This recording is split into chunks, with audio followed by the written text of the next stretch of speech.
All right, we live. Happy Sunday, beautiful people. Let me get my Carmex, my lips.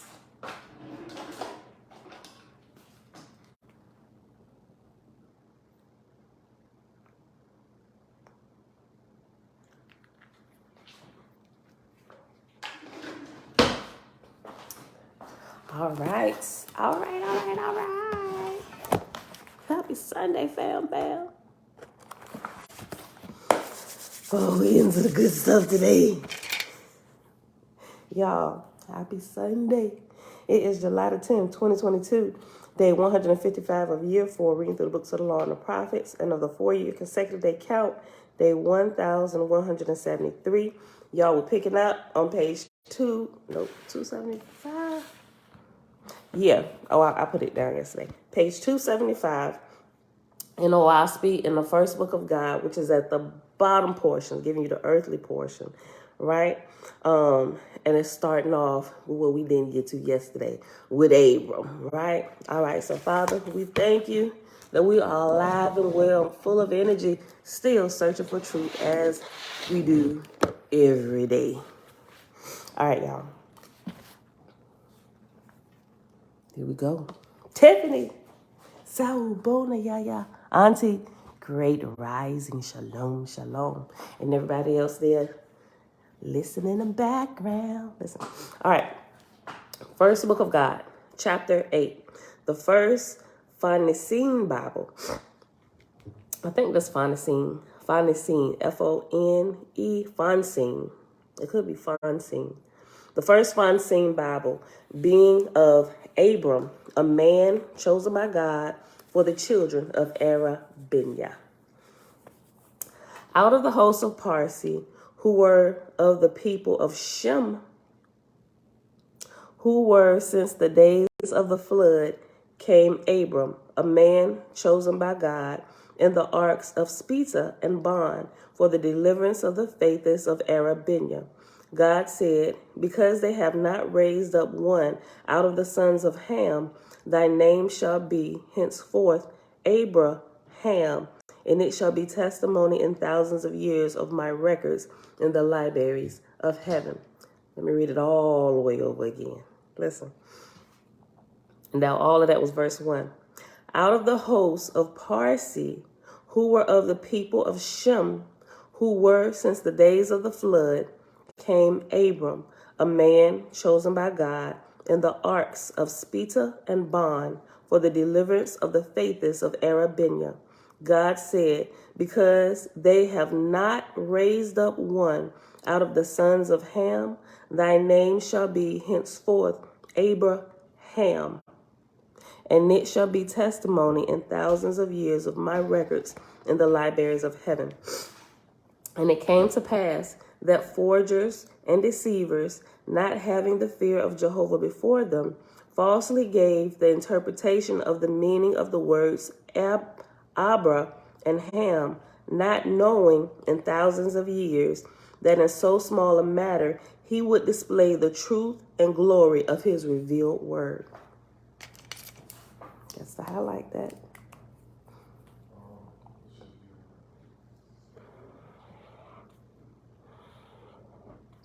Okay. All of verse 2. I'm going to read it again, too.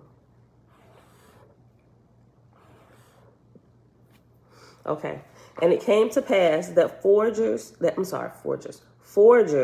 it came to pass that forgers and deceivers, not having the fear of Jehovah before them, falsely gave the interpretation of the meaning of the words of Abra and Ham, not knowing in thousands of years that in so small a matter he would display the truth and glory of his revealed word. The Oahspe is like the revealed word that the Bible gave. Lindsay, shalom, shalom, shalom. Thank you. Verse 3. God led Abram away from Hesah, his native place, where he was a maker of baskets, and took him to the ancient land of Ham, which had been destroyed by Drooks before the flood, as the name signifieth, Whereafter God surnamed him Abra-Ham and made him chief rabbi over the faithers of Arabia. These then are the generations of the line whence came Abram, that is to say, of Shem, and the 70 tribes, first going forth beyond the mountains of Oahspe, Habal.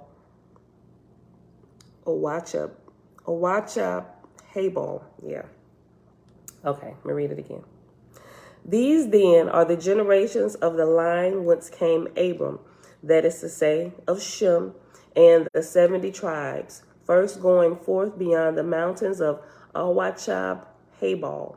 Tur, who settled in Parsi, and his descendants Rothbach, and his descendants Go, and his descendants Wawa, and his descendants Sadar. You know, we got a gas station called Wawa. For those here in Virginia. I don't know where else they got a Wawa at. Okay, verse 5. In Sadir, the line was lost, but through his daughter Barbar, regained through the Ehines in the land of goats, where the Listians lived, having fled from the tyranny of the king of Oahspe. From Barbar was descended Egaunt, Egaunt, so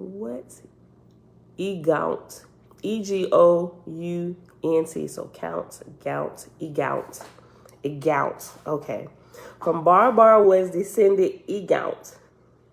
From him from him Wausha, from him Hilal, from him Rakah.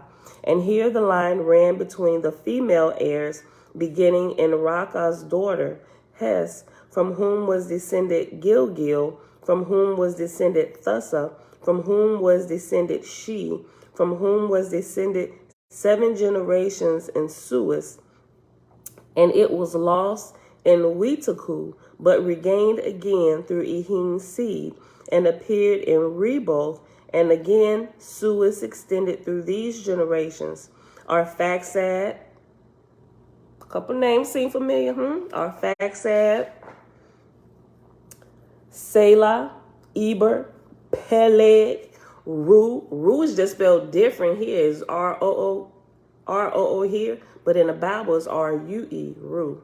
Both sound the same, spelled differently. Listen.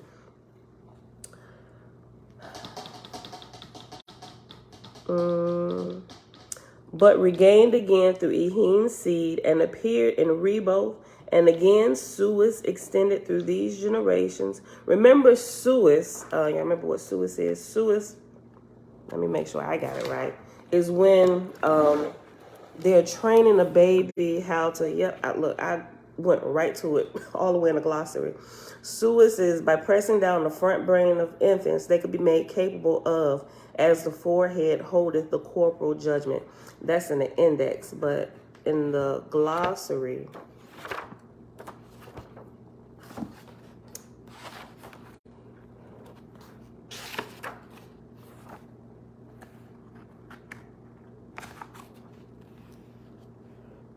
Suis, clairaudience and clairvoyance, a person who has these abilities. These individuals may possibly have other paranormal abilities as well. All right, so somebody who can see ahead, prophesy, or whatever, right? Let me read this again. I read the whole verse 6. It's extremely long. Okay. From Barbar was descended Egaunt, from him Dur, from him Wausha, from him Hilal, from him Rakah. And here the line ran by the female,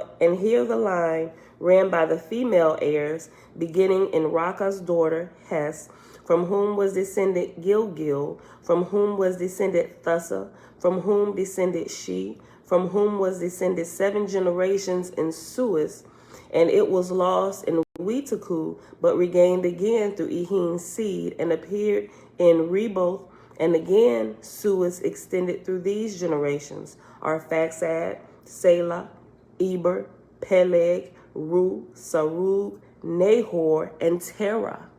Torah, right? Torah was Abraham's father. But in Terah the line was lost, but regained by Ehin's seed, from whom sprang Geth, and after Geth is reference number 5 And at the bottom, reference number 5 says, sprang Geth, from whom sprang Cho, from whom sprang Gus. Okay. But in Torah, the line was lost, but regained by Ehim's seed, from whom sprang Geth, from whom sprang Gus, from whom sprang Rabak, from whom sprang Yashem, and by Ehim's seed sprang Telot, and by Ehim's seed Shear, and by Ehim's seed Shirah, from whom descended Nahor the second, from whom sprang Abram. Abram was of pure blood and Ehuan, and the light of Suez had been with his forefathers and foremothers since the flood, and he was large and red like new copper. You don't know what new copper looked like? This is what new copper looked like. It looked like me. Abram was of pure blood and Ehuan. Matter of fact, let me look up Ehuan again.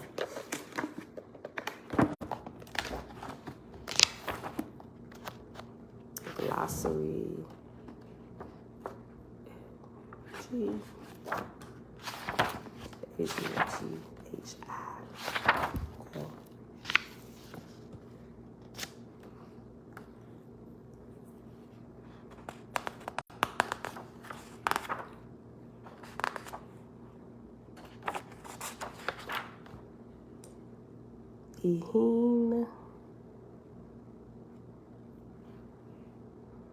Ehuan. Okay. Ehuans were half-breeds betwixt the Droops and Ehims. They were red like copper, taller and stronger than any other people in the world.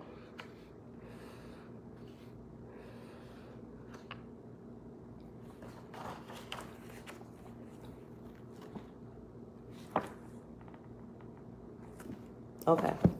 Abram was of pure blood, and Ehuan, and the light of Suez had been with his forefathers and foremothers since the flood, and he was large and red like new copper, and had black hair and long beard, fierce to look upon, but his soul was as gentle as a woman's.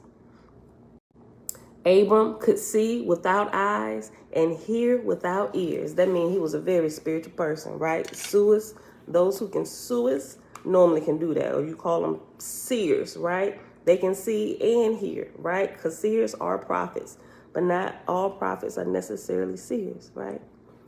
Listen.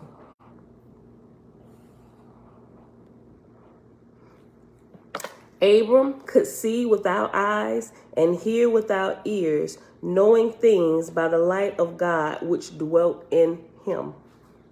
Wherefore God chose Abram to gather together the faithless in Arabia and the adjacent countries, even as he had appointed Poe in Japheth. In those days there were great kings and men of great learning, and they had books of learning and instruments for measuring things far and near. And Abram knew these things, for he had been a servant in the king's family, where learned men and women congregated.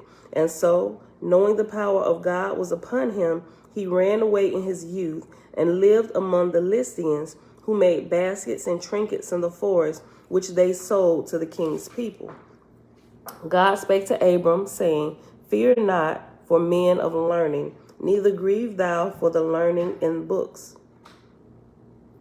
Neither grieve thou for the learning in books. When they are forgotten, thy words and thy labors will overspread the world. And God lived with Abram, teaching him and working miracles through him. And it came to pass that the Lycians in their rambles, selling wares, told the slaves of the kings and about the wonders of Abram. And the slaves fled from bondage and went into the wilderness in search of Abram. And when they came before him, he spake unto them day by day as they came, saying, Why have ye come? I called you not. And when they could not answer, Abram said unto them, God brought you. Man himself doeth nothing. Search then the records of your generations, for ye are descended for ye are descended from the faithest of old. And they searched and found not one had come. Okay. And they searched and found not one had come, but was descended from before the time of Zarathustra. Abram said, think not that God cometh to one man alone. When he provideth a voice, he also provideth ears and hearts. Oh, that's good.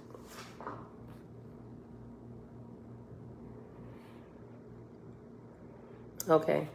Abram said, think not that God cometh to one man alone. When he provideth a voice, he also provideth ears and hearts. Because ye have been faithful unto him, he calleth you to deliverance from your enemies, who are God's enemies also. All right, y'all, next chapter. Chapter 9. Linda, shalom, shalom. Belinda Brown, auntie, you moved. Okay, chapter 9. When there had come to Abram and Shealdawan 4,500 souls, God spake to Abram, saying, come now, I will lead thee and thy people into another country. So Abram led them thence and came into lower Howlets. And it came to pass that in the next year after they departed out of Shealdawan, a famine came upon the land, and the enemies of God were cut off and could not pursue Abram and his people. After this it was that Abram was called Abra-Ham, and he built altars of worship and altars of sacrifice according to the commandments of God.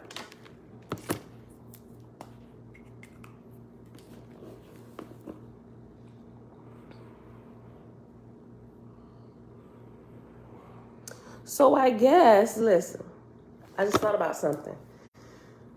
So the Bible says that Abram's name was changed from Abram to Abraham, and that he would become the father of many nations. And here, I guess this is saying the same thing, it'd be a father of many nations, but in here it says because from Ham there wasn't raised up a descendant, because Abram would do it, they would call him Abra-Ham, which would still make him the father of many nations, many peoples, right? Because not only his people was he raising up, but also the people from another nation, Ham, right? So Abra-Ham, the father of many nations. That still makes sense, okay?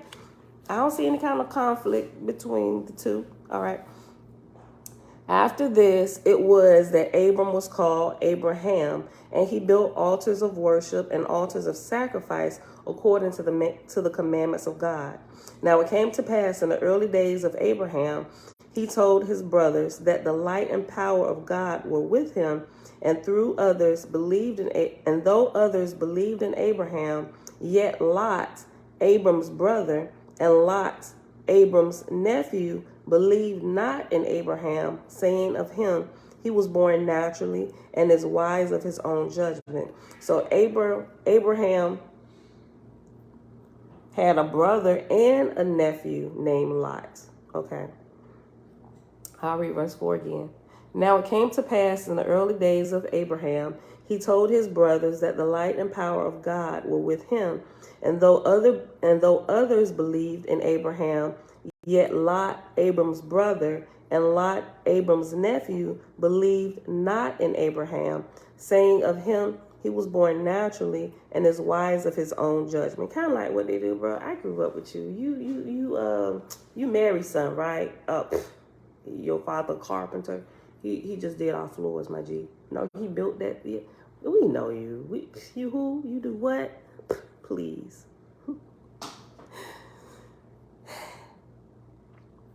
Now it came to pass in the early days of Abraham, he told his brothers that the light and power of God were with him.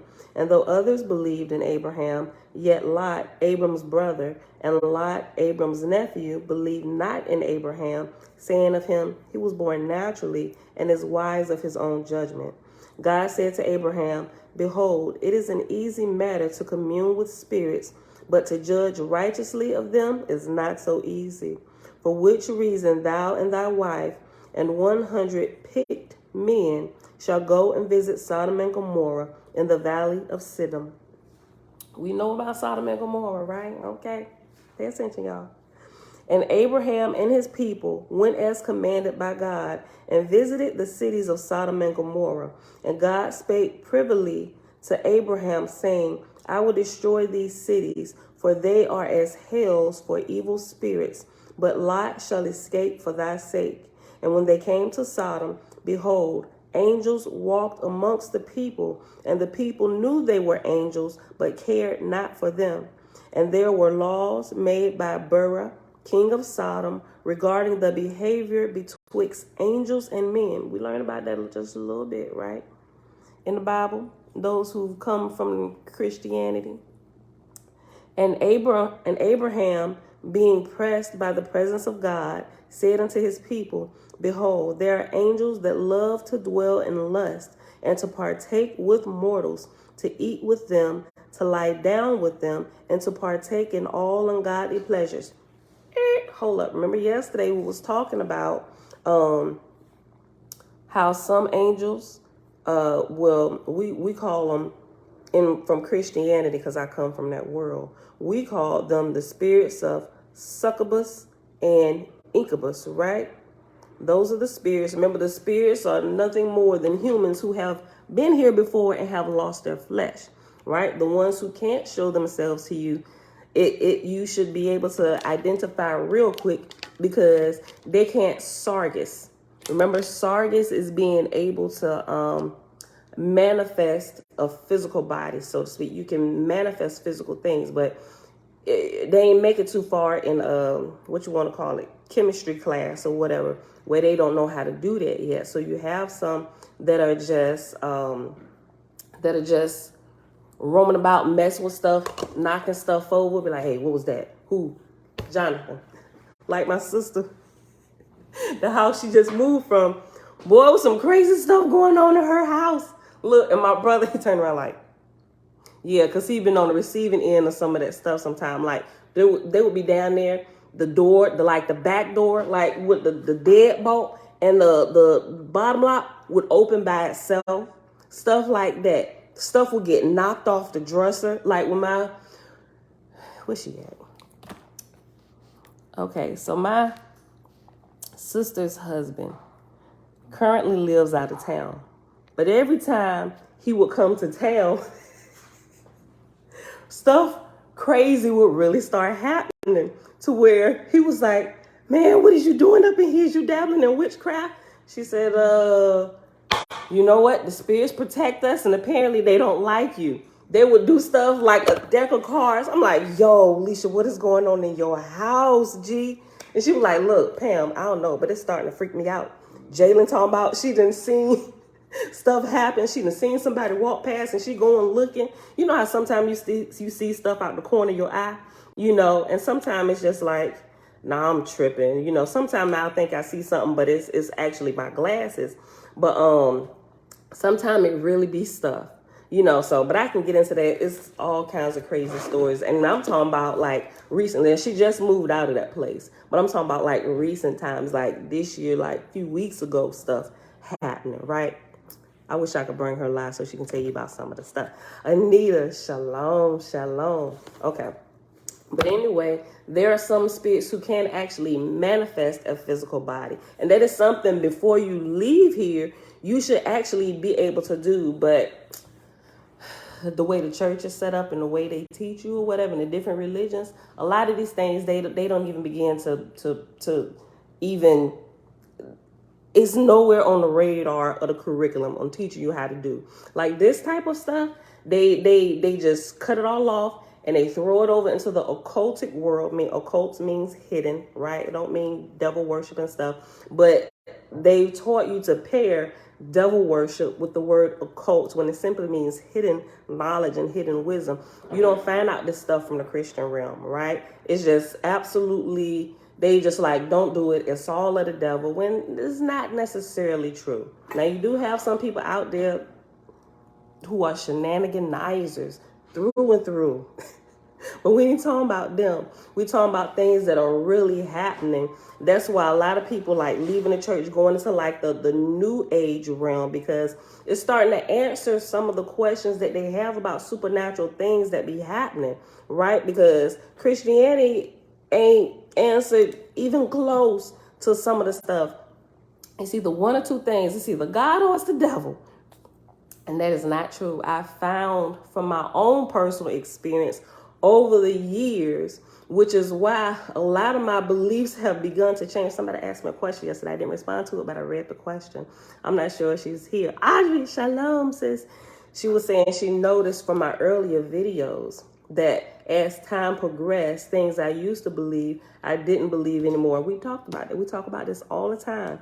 As we grow and we know better, we do better. And we adjust our beliefs to what we currently understand and know to be the truth as of current, like as of today.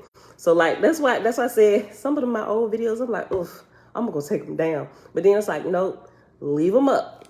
I personally can see my progression of growth, right? And it's just like, and other people will say they glad I left them up because they can kind of see, and it answers like a lot of questions.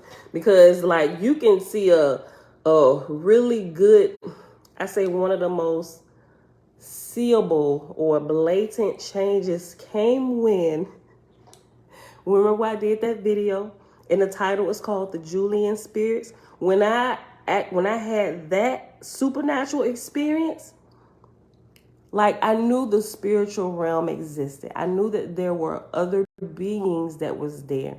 I've seen them. Sometimes I see them manifest. Most of the time I'll feel them and I'll know they're there, right? And I can see manifestations of them being there.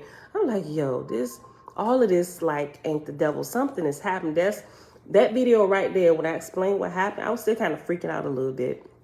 I didn't fully grasp it, but that was the day that it actually, that it actually clicked with me that we are physical bodies who house our real self, like our spirits, and our spirits are the real us, right? And this is just a vehicle whereby we operate on this realm. Like if you didn't watch that video, we didn't get to a reading because I was so weirded out. I done threw books that I got into the trash can of my neighbor, Mr. Henry, watching for the trash truck to come pick it up because I was super freaked out with what had happened in my house. Supernatural stuff, crap happening. You know, y'all gotta go watch that video. It's hilarious. I watch it and I scream in laughter at the ignorance of myself and some things. And just if you raised up in Christianity, you got that superstitious, spooky thing going on with you, right? And even still then, I can really see it flowing through me, through and through, right? I had to blame it on something. I was like, but yo, something else is happening in this world. And some people who don't have those supernatural experiences, sometimes they can't even really grasp what we're saying, or they can't believe it because it's not on their radar. They just don't understand. They don't have the information already inside of them to process what you're saying, right? So they just chalk it all up to lies. You're superstitious, or you have a very vivid imagination. I'm like, bro, no, that was not my imagination. Like things, and this is, I guess it's not off the subject, but okay, so I don't necessarily call myself a tree hugger, but I love nature. So yesterday, me and Josiah, my 9-year-old, we went out and sat out on the porch. And we have a Japanese maple tree in our front yard, right? Really pretty. But it looks like it looks good, but as you get closer, to me, it looks like it's a little sick, right? You can't hear me? Can y'all hear me? Double check your phone or your device, Anita. It might be you. Can y'all hear me? Can everybody else hear me? Oh, let me check my volume. Pump up the volume. Can y'all hear me? Testing. 1, 2, 3 on YouTube. Can y'all hear me? Yeah, okay. So Anita, check your device. Check your device. Okay, yeah, Facebook can hear me. Hold on. Just in case you still can't hear me. I need to check your device. Okay. Okay, so let me finish saying what I'm saying. So we were sitting out on the porch. And I was like, I have this app because I like to garden as well. So I have this app that identifies, let me mark my place, that identifies plants so you can learn about them and so you can learn how to properly care for it. And so I downloaded the app, but I hadn't went back. Well, I downloaded one that could recognize trees. But I hadn't, since I downloaded the app, I hadn't went back to take the picture yet. I didn't think about it again until I was sitting there with Josiah yesterday as we're sitting on the porch, right? So, we know that the earth is living, plant life, trees, they're alive, right? So I sat there and we went and got 2 majestic palms and we set them on the porch. I was like, you know what, Si, you know what we didn't do yet? We didn't name this tree. We got to name the tree, right? He said, He said, what you think is a good name? I was like, you know what, I don't know. I said, let's ask the tree. And so I said, what's your name, Japanese maple? And I kid you not, y'all. I kid you not. Now, some people may think I'm crazy. I kid you not. When I said, what's your name? I hear it just as clear as day, Sally. And I'm like, those are random thoughts inside my own head. First of all, we black.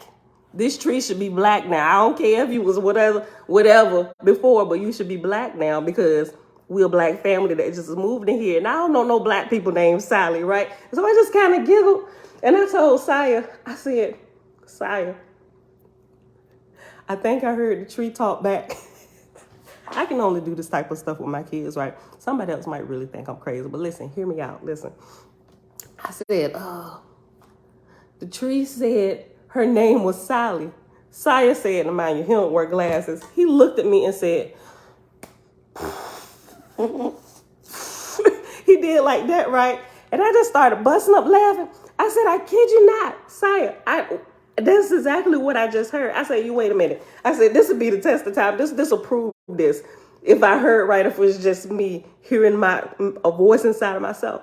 So I said, let's look up what the name Sally means. He said, okay. I pulls up my phone and I typed it. I kid you not. Y'all, type it in. Listen, I typed in, what does the name Sally mean? Sally. You know what the definition of Sally means? First of all, I didn't know Sally was a Hebrew name. Sally is a Hebrew name that is derived from Sarah. And Sally means princess, right? And I'm like, yo, because Bella's first name is Princess Ariel. Like, that's what's on her social security card. Her first name is Princess Ariel. Crazy, right? I was like, I definitely heard right. I was like, yo, this tree is named Sally. And so when I came in the house, Elijah just happened to be walking past. He said, what y'all laughing at? I said, yo, the tree just told us what the name was. And he like, okay, Ma. I said, he said, if it was anybody else, I wouldn't believe them. But I believe you because you be hearing all kind of crazy stuff. I was like, I kid you not, Elijah. I said, you know what the name Sally means? I just looked it up. First of all, it's a Hebrew name, and it's derived from Sarah. You know Sarah and Abraham? I said, yeah, and it means princess. I was like, Bella's real name is Princess? This is no coincidence, Anyway, that was a little fun fact of some of the shenanigans that be happening in my house. Like, I really can't talk about this to certain people because they really think this was, they would change the name from Peace House to the Nut House. But seriously, little stuff like that be happening. So the tree's named Sally. So if you ever come visit us, don't ignore Sally like she's not alive. She's very much alive. And we're going to nurse her back to health, right? We're going to figure out how to care for this Japanese maple so she can look. Because when you get close, you can tell that some of the leaves and stuff, they're yellowing and they're dying. And that just ain't cute for a Japanese maple. They are beautiful trees, right? So we need to help sis get her health back to 100, right? Okay. Let's get back to this. Verse 8. And Abraham, being pressed by the presence of God, said unto his people, behold, there are angels that love to dwell in lust. You know what? the whole reason why I started telling a story is because of this right here. And I didn't even finish that. Okay. Just real quick. Let's go back to it just real quick.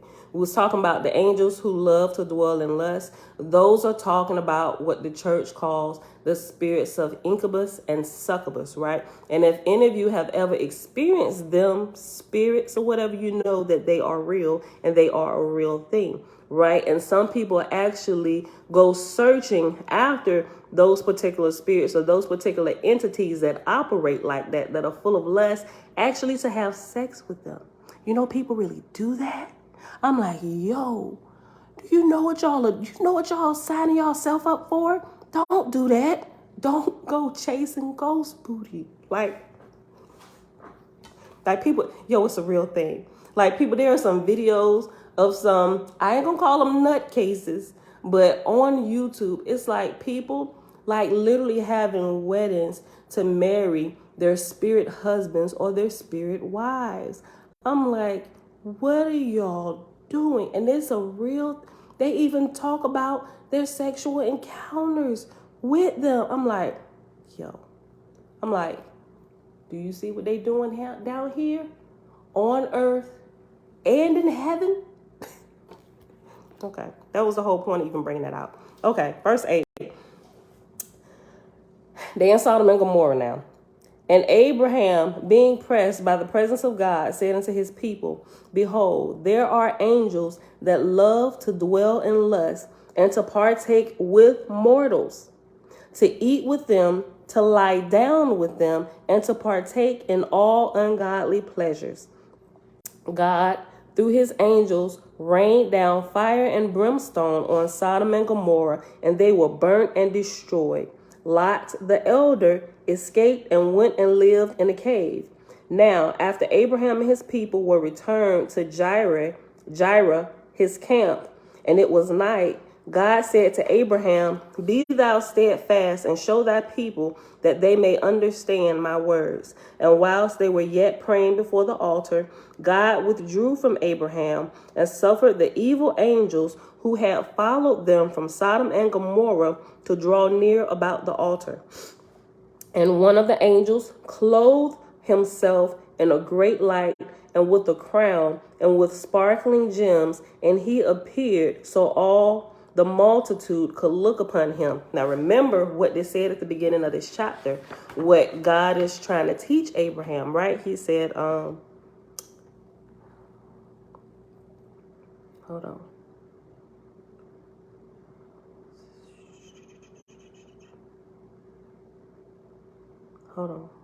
It said, Abraham.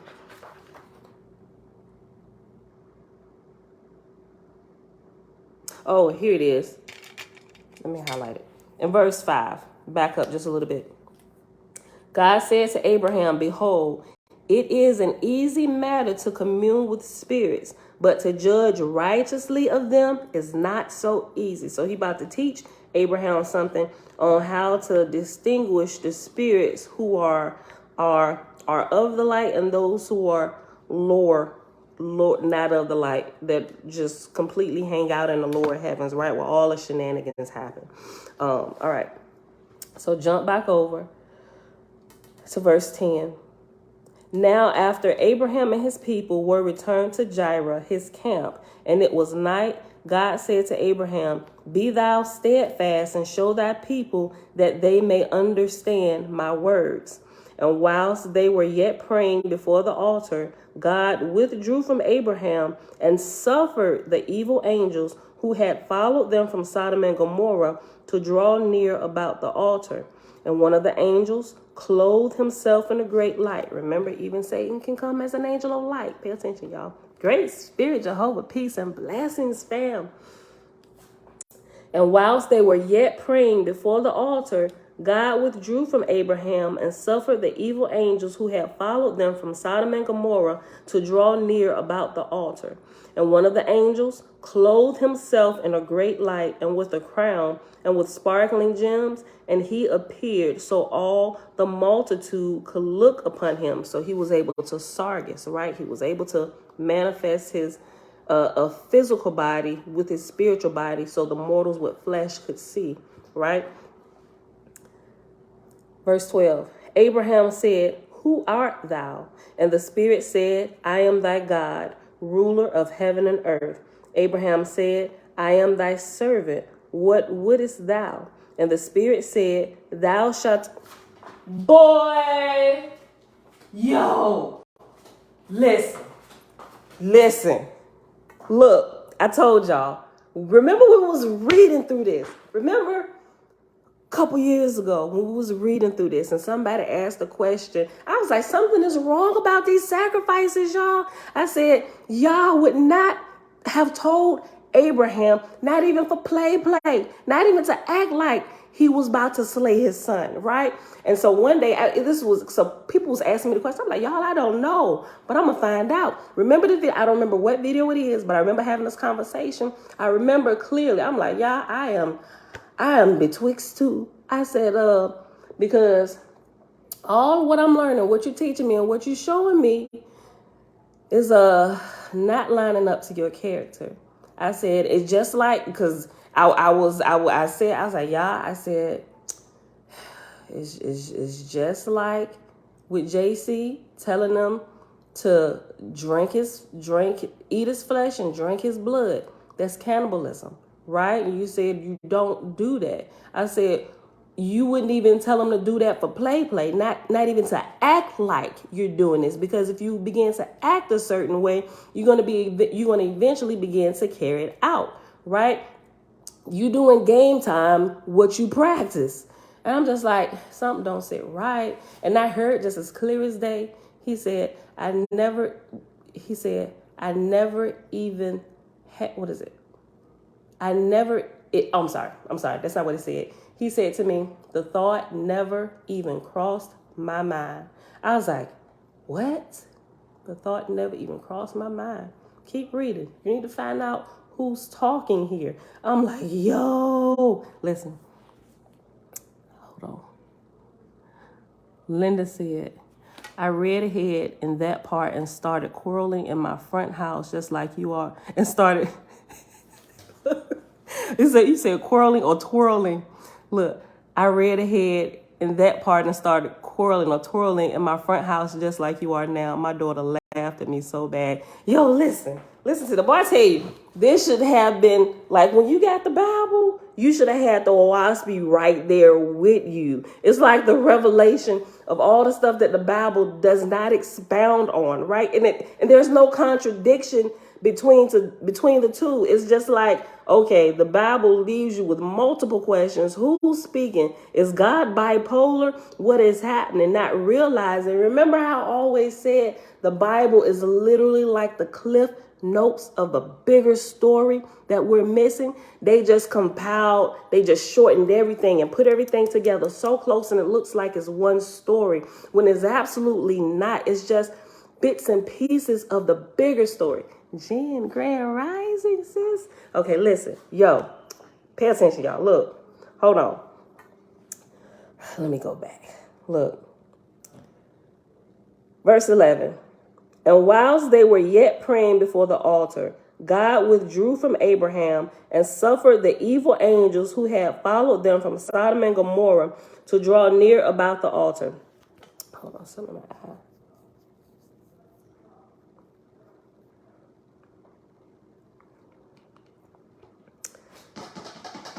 And one of the angels clothed himself in a great light and with the crown and with sparkling gems, and he appeared so all the multitude of people could look upon him. Abraham said, who art thou? And the Spirit said, I am thy God, ruler of heaven and earth.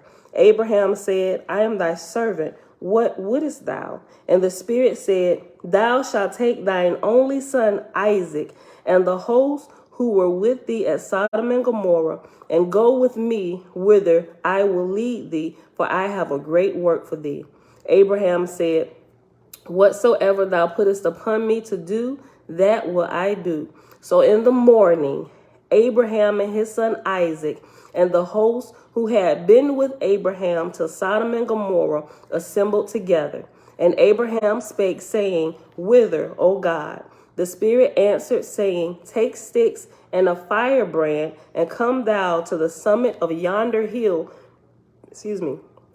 for thou shalt restore the rights of burnt offerings.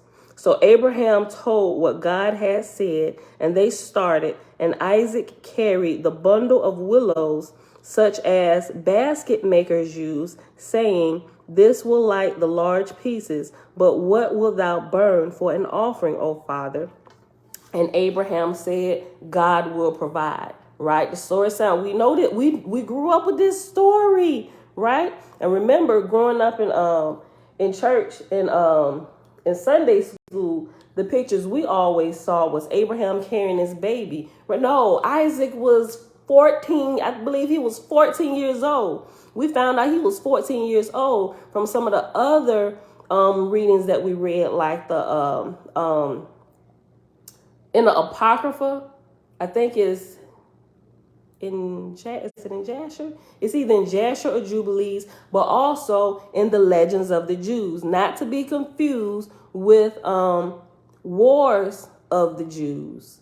Legends of the Jews is an ancient, it's a book that was compiled that of ancient manuscripts from all the different nations who had the same similar stories. And what was in Legends of the Jews is what was common around the world of everything that had happened, all the accounts, and he put it together. And there were some things that he didn't add, which when you read in the front of the book, the preface and the introduction, it says everything here is what they've gathered from the ancient manuscripts in multiple places all over the world, and especially where these places had happened. And he was somebody, and everybody couldn't get access to it. He was just somebody who was kind of like born in on the inroad and just kind of knew like higher ups and people at the Vatican who had manuscripts and all this stuff, where he was able to get access and put some of this stuff together. But he also mentioned that there was a lot of accounts that every place didn't have, but it was only like in a couple places, but those he withheld from this version because he wanted all the like information and put it together. And we read through that early last year, right? So our process of understanding and growth has been very long since we've been here. Like, we started doing this together out loud November 2018, right? But before then, I was reading through stuff on my own since 2013, going through this. And I just kind of started going live a few years ago where we can all read it together, which has helped us in this growth because the input from y'all and some of the things that you share with me via email through this, I go back and look, and it helps us to bring the bigger picture together, right? So I appreciate that. I appreciate y'all. Y'all help me just like I help y'all, right? I'm your study buddy. Look, okay, listen.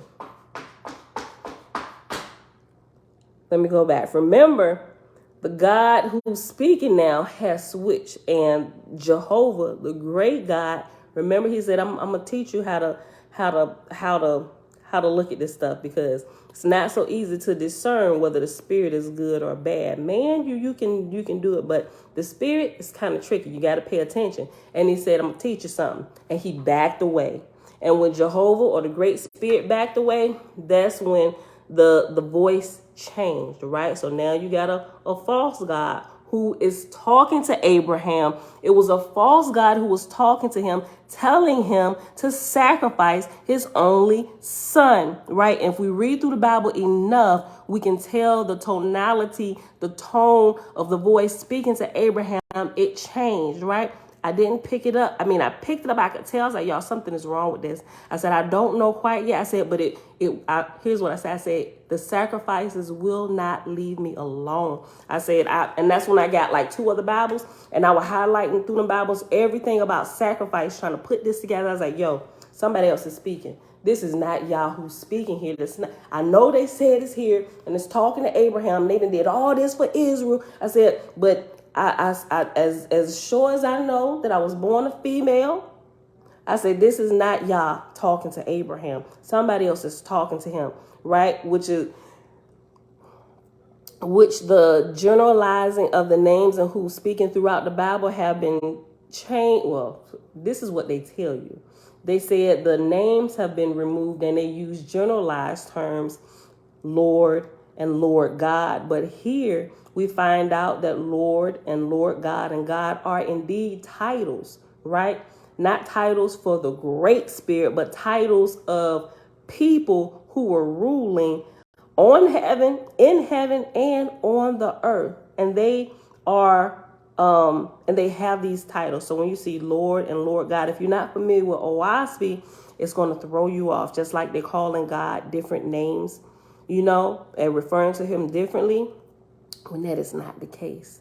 You're missing a piece of the puzzle. But if you had read Oahspe, the Bible would make a whole heck of a lot more sense when you start reading God and Lord God, right? You would clearly be able to see the ranks and decipher who's speaking and who is saying what to who. All right, I digress. Let's go back to this. Listen, remember, so the Great Spirit backed away so he could open Abraham's eyes to pay attention to see how to test the spirits. Listen, bruh, this is so good. Oh, we have 51 minutes. Okay, listen.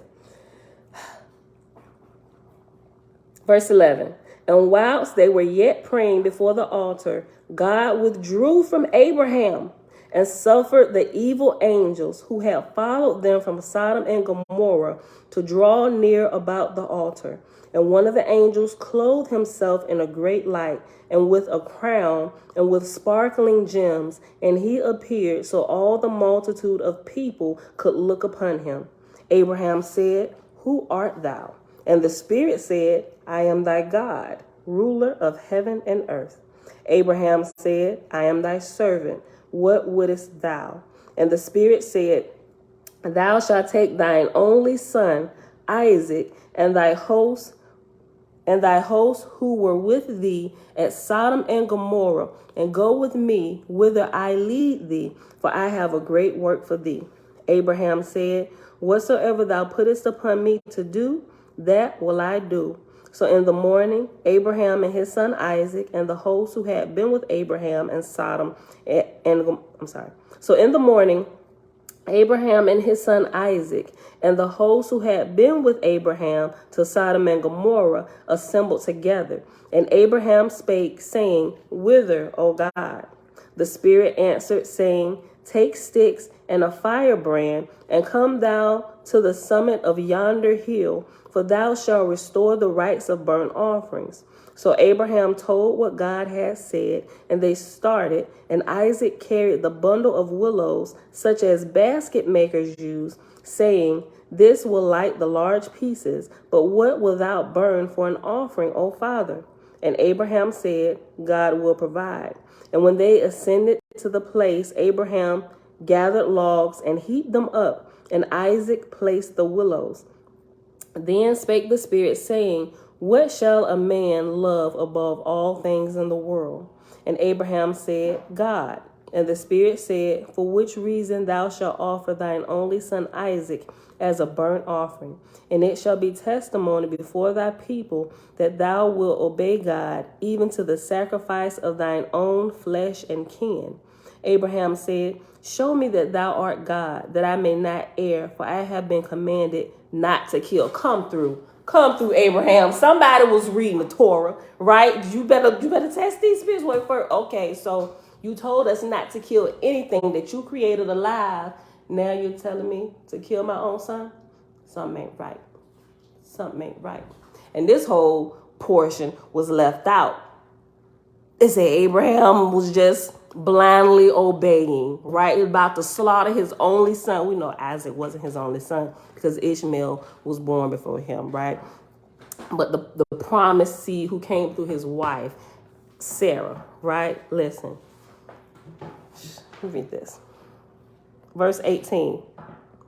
Abraham said, Show me that thou art God, that I may not err, for I have been commanded not to kill.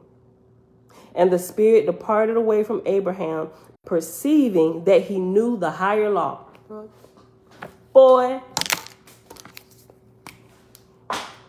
reading is fundamental. When you study, let me tell y'all something. People who want to argue with you, look, Elijah had to go get his Oahspe.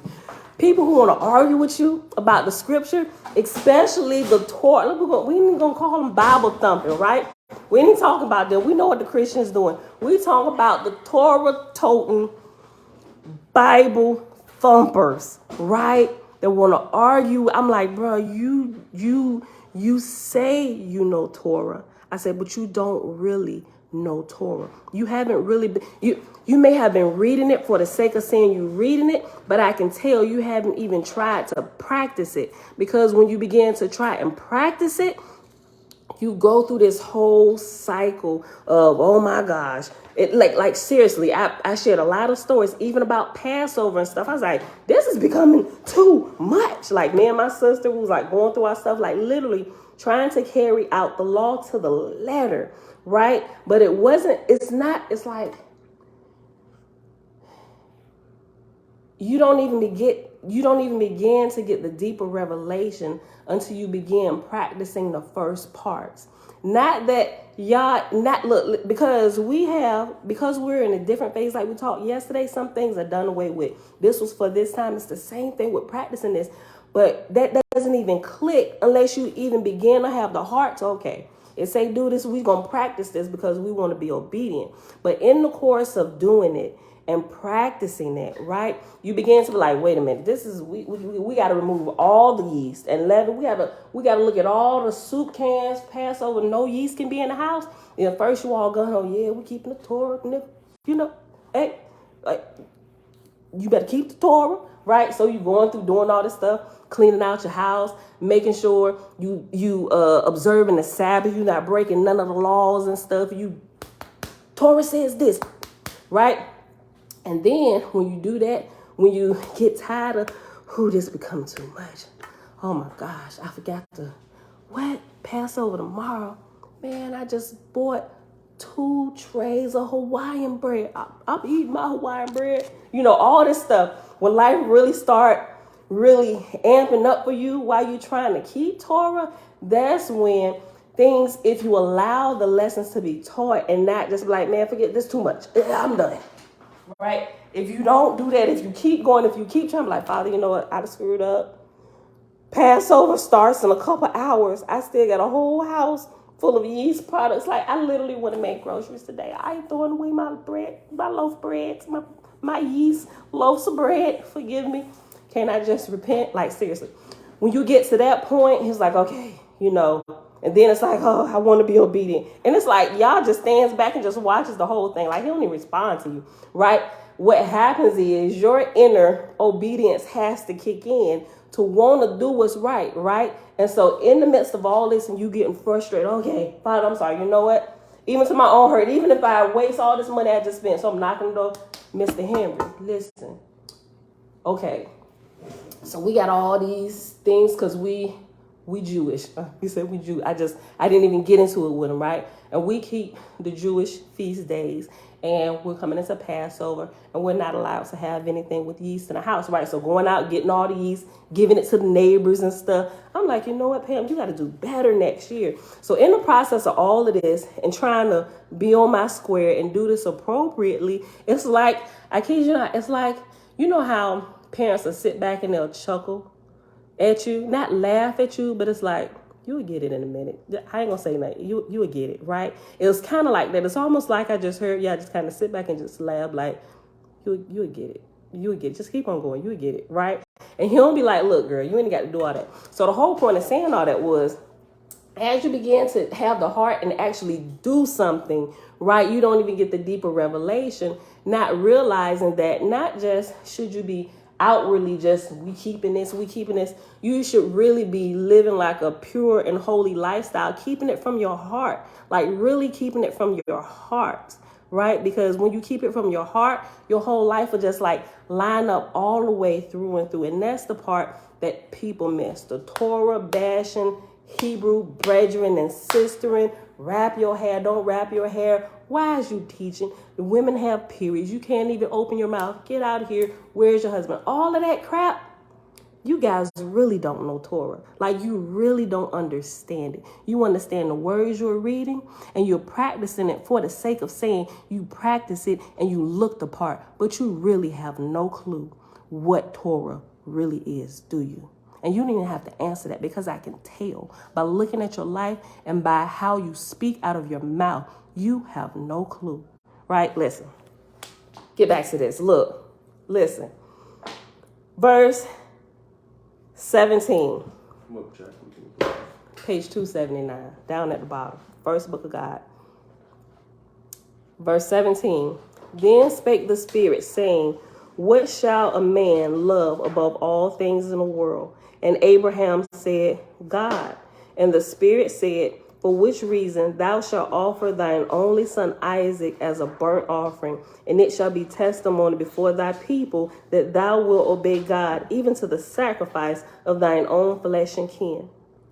Abraham said, show me that thou art God, that I may not err, for I have been commanded not to kill. And most people wouldn't even ask, okay, God, verily God, you said go kill, I'm going to go kill. But you don't even think about how it contradicts life and giving life, right? You don't give life, and you don't have what you didn't give life, so you don't have the authority to take it away, right? And I think back in the book of Judgment, it is, where it gets into that. No, it's like the last book. I forget the name of it, but it's the last book of the Oahspe. And it talks about how the great creator gives life. And those who take life, something that they can't give and they didn't give, that's when you truly make yourself an enemy of the great creator, because that was not yours to take. You didn't give it, and you are not authorized to take it away, which is why you will die the same way. Right, Brad? Listen.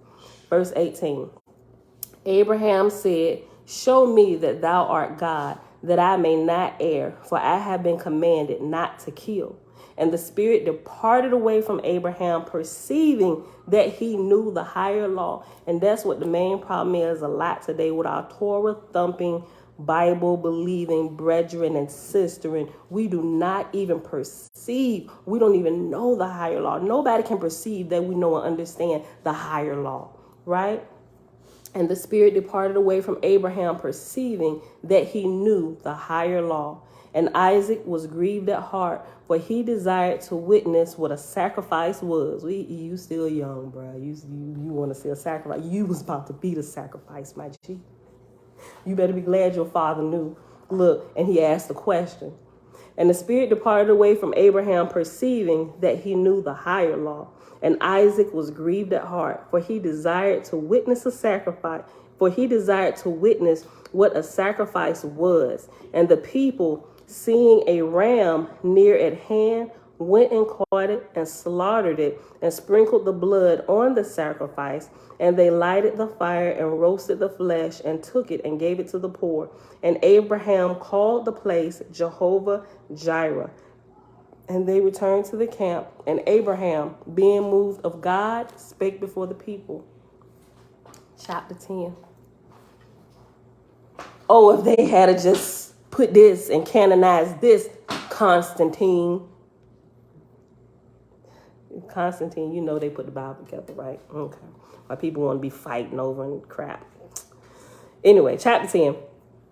Abraham said, this testimony declare I unto you, whereof witnesses are of your own brethren, that even the chosen of God can be deceived by evil angels, for they can take any name and form, and having no fear of God before them, declare falsehood for truth and darkness for light. I'll read it again and we'll keep going. Abraham said, this testimony declare I unto you, whereof witnesses are of your own brethren. I mean, y'all all saw this with your own eyes.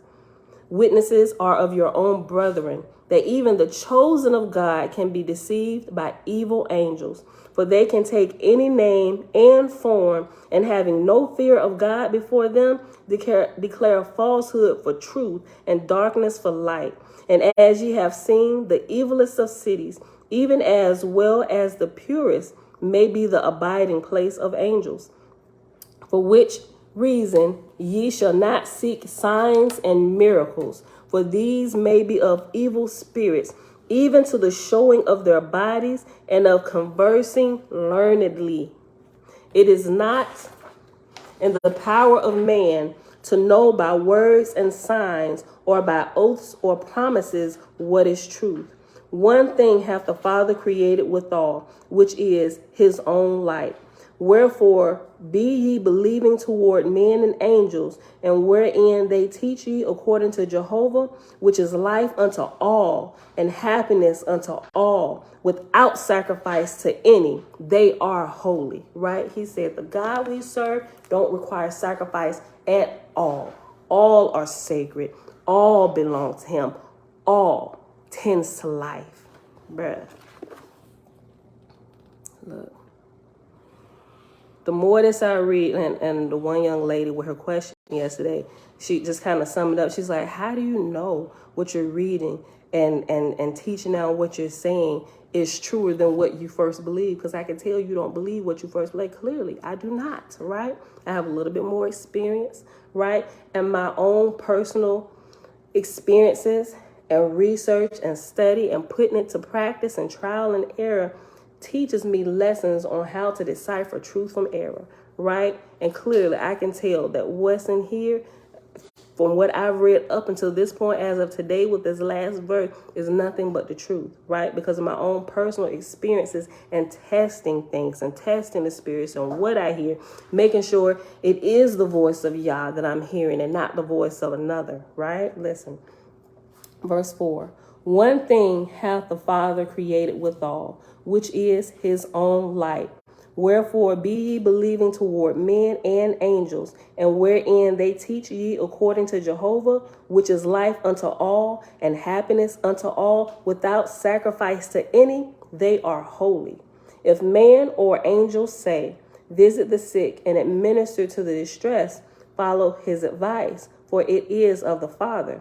But if man or angel say, do thou thus, and thou shalt have profit, or glory, or applause, obey him not, for he adviseth for himself, and not for the brotherhood of men. He is not of God.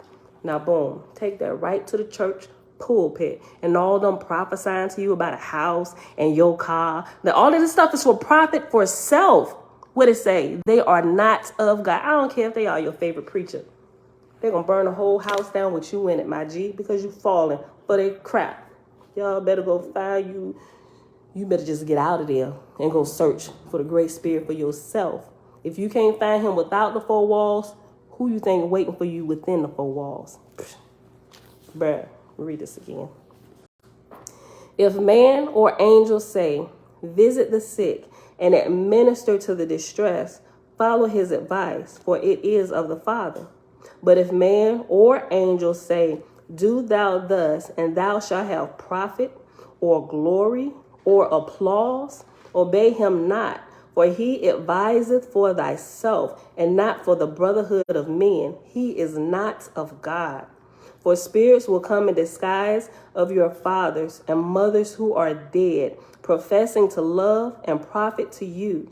Believe them not, save they teach you to sacrifice self for the good of others. And that is a good way to balance everything. Okay, is the information I'm getting, is it just tending to profit for myself, for my own selfish gains and reasons? Or is it teaching me how to sacrifice myself for the betterment and development of my brethren all around, right? If it's that way, where it's talking about self-sacrifice that another may benefit, then you can almost 100% believe that that is coming from the Most Holy, from the Great Spirit, whom we refer to as Yah, Yahuwah, Yahweh, or Yahweh. However you want to say it, right? Whatever floats your boat. The Great Spirit, the creator of all, the giver of life, him, right? If it's that where you're sacrificing yourself so your brethren and your sisterin can live and thrive, that you all may grow together, then that's the advice you should take. But if it's, man, bump them, go and get yours. Be about your money, sis. Don't listen to them. Because you and them going to be somewhere out back. Listen. Read verse 5 again. If man or angel say, visit the sick and administer to the distressed, follow his advice, for it is of the Father. Why? Because it's helping to take care of your brethren, your sister, right? Helping to bring them up. But if a man or angel say, do thou thus, and thou shalt have profit or glory or applause, obey him not, for he adviseth for thyself and not for the brotherhood of men. He is not of God. Go ahead and highlight that if you got your highlighters handy. Verse 7. For spirits will come in disguise of your fathers and mothers who are dead, professing to love and profit to you. Believe them not, save they teach you to sacrifice self for the good of others. The wicked in heart, having profited in herds and in gold and silver, say,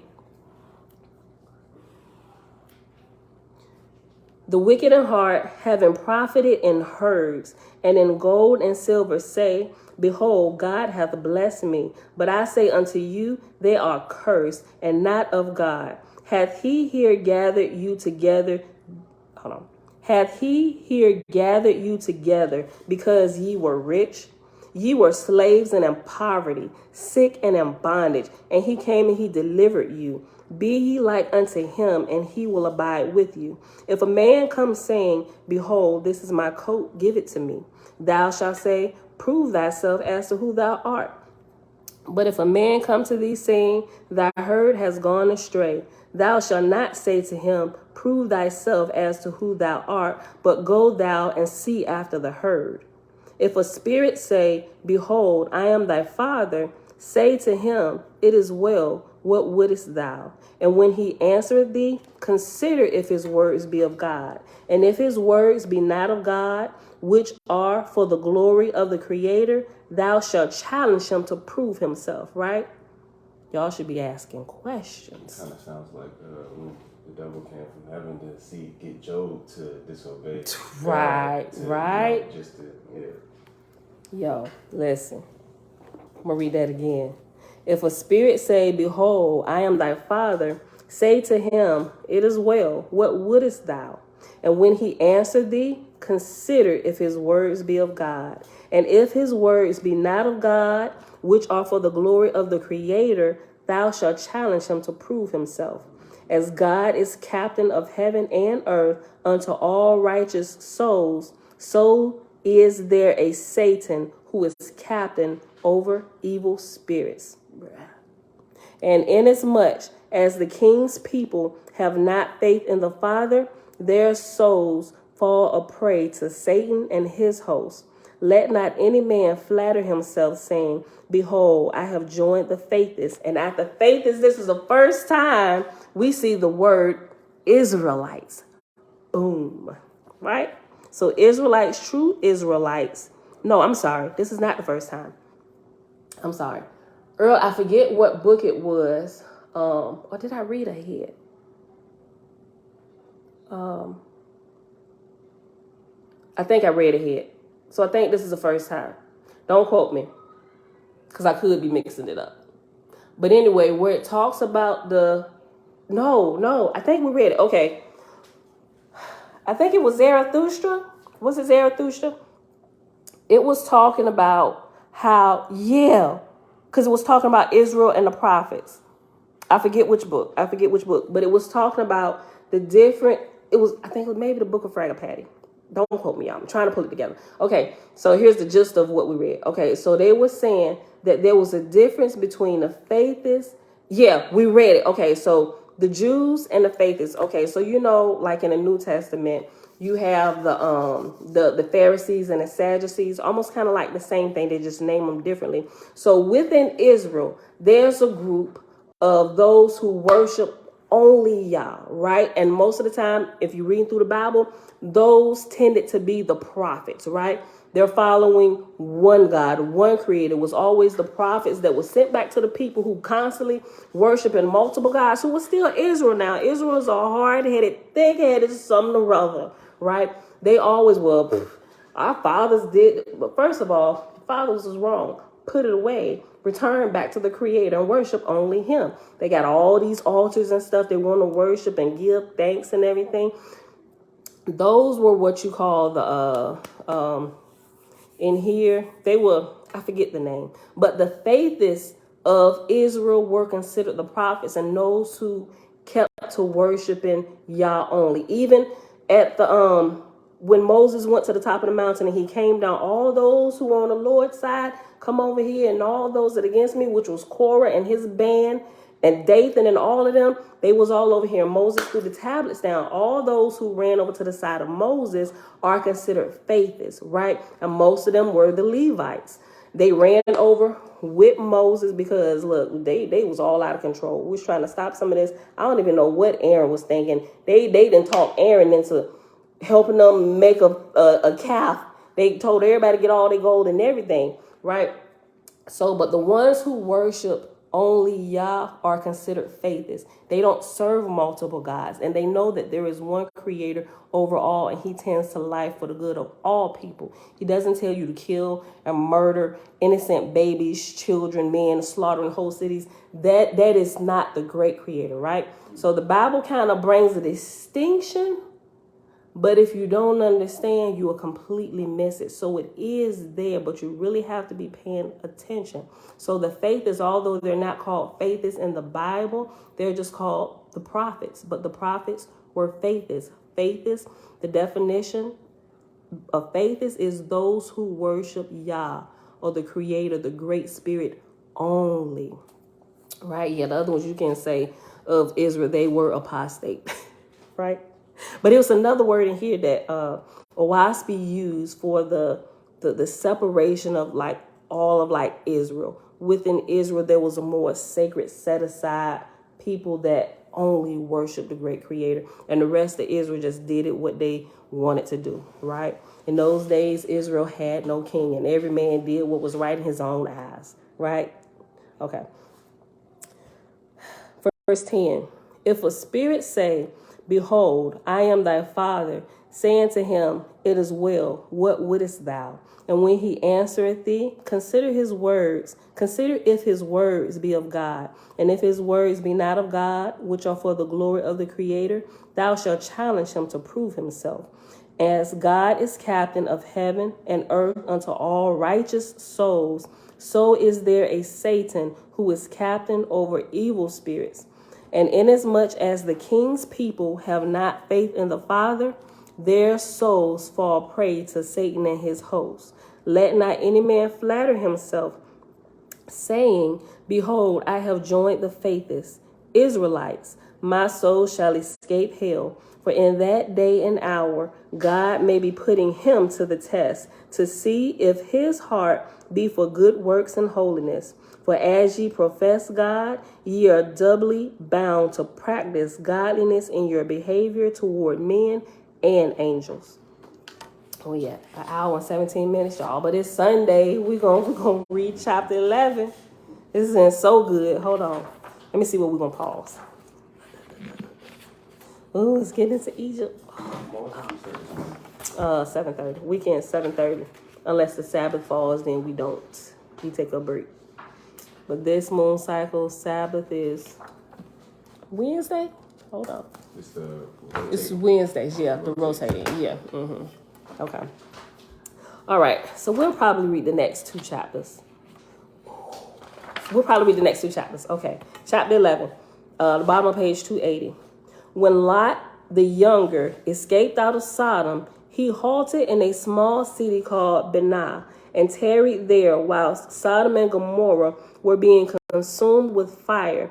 And because he was saved, he called the place Zoar, because he was a worshiper of the doctrines of Zarathustra. We seen Zoar in the Bible, right? We ain't heard nothing about Zarathustra in the Bible, but Zoar is there. And because he was saved, he called the place Zoar, because he was a worshiper of the doctrines of Zarathustra. Remember, Zarathustra, during Zarathustra's time, he was a worshiper of Yah only, but Zarathustra called Yah Ormaz. So if you hear the Ormazdian law, the Ahura-Mazdian law, not to be mixed up with Ahura Mazda? No, hold on. Let me not mess it up. Ehua Mazda. IHUA apostrophe MAZDA. Ahura Mazda, not to be mixed up with Ahura Mazda, which was the false god. Ahura Mazda is the god who was ruling during Zarathustra's time, relaying the message from the Great Spirit. So he was the ruling God, speaking to Zarathustra, who worshiped only God, the only creator, the Great Spirit. But when Ahura Mazda came on the scene, he was the false god, or you can say the one who fell to Satan's kingdom, right? Okay, so don't get it mixed up. All right. When Lot the Younger escaped out of Sodom, he halted in a small city called Banah and tarried there while Sodom and Gomorrah were being consumed with fire. And because he was saved, he called the place Zoar, because he was a worshiper of the doctrines of Zarathustra, who was called in the Phocene language Zoroastra. And the place was called Zoar for more than 1,000 years. When Lot departed out of Zoar, there went with him 2 tribes, and there were born of the house of Lot offspring of the 2 tribes who accompanied him, and these became the nations in after years known as the Moabites and the Ammonites. And we remember how these 2 tribes came out the cave, right? His 2 nasty daughters got them drunk and had sex with him, and both of them became with child of their father, the Moabites and Ammonites. Oh, nasty heifers. So those two different women? Or is it a group? Yeah, two different women, his daughters.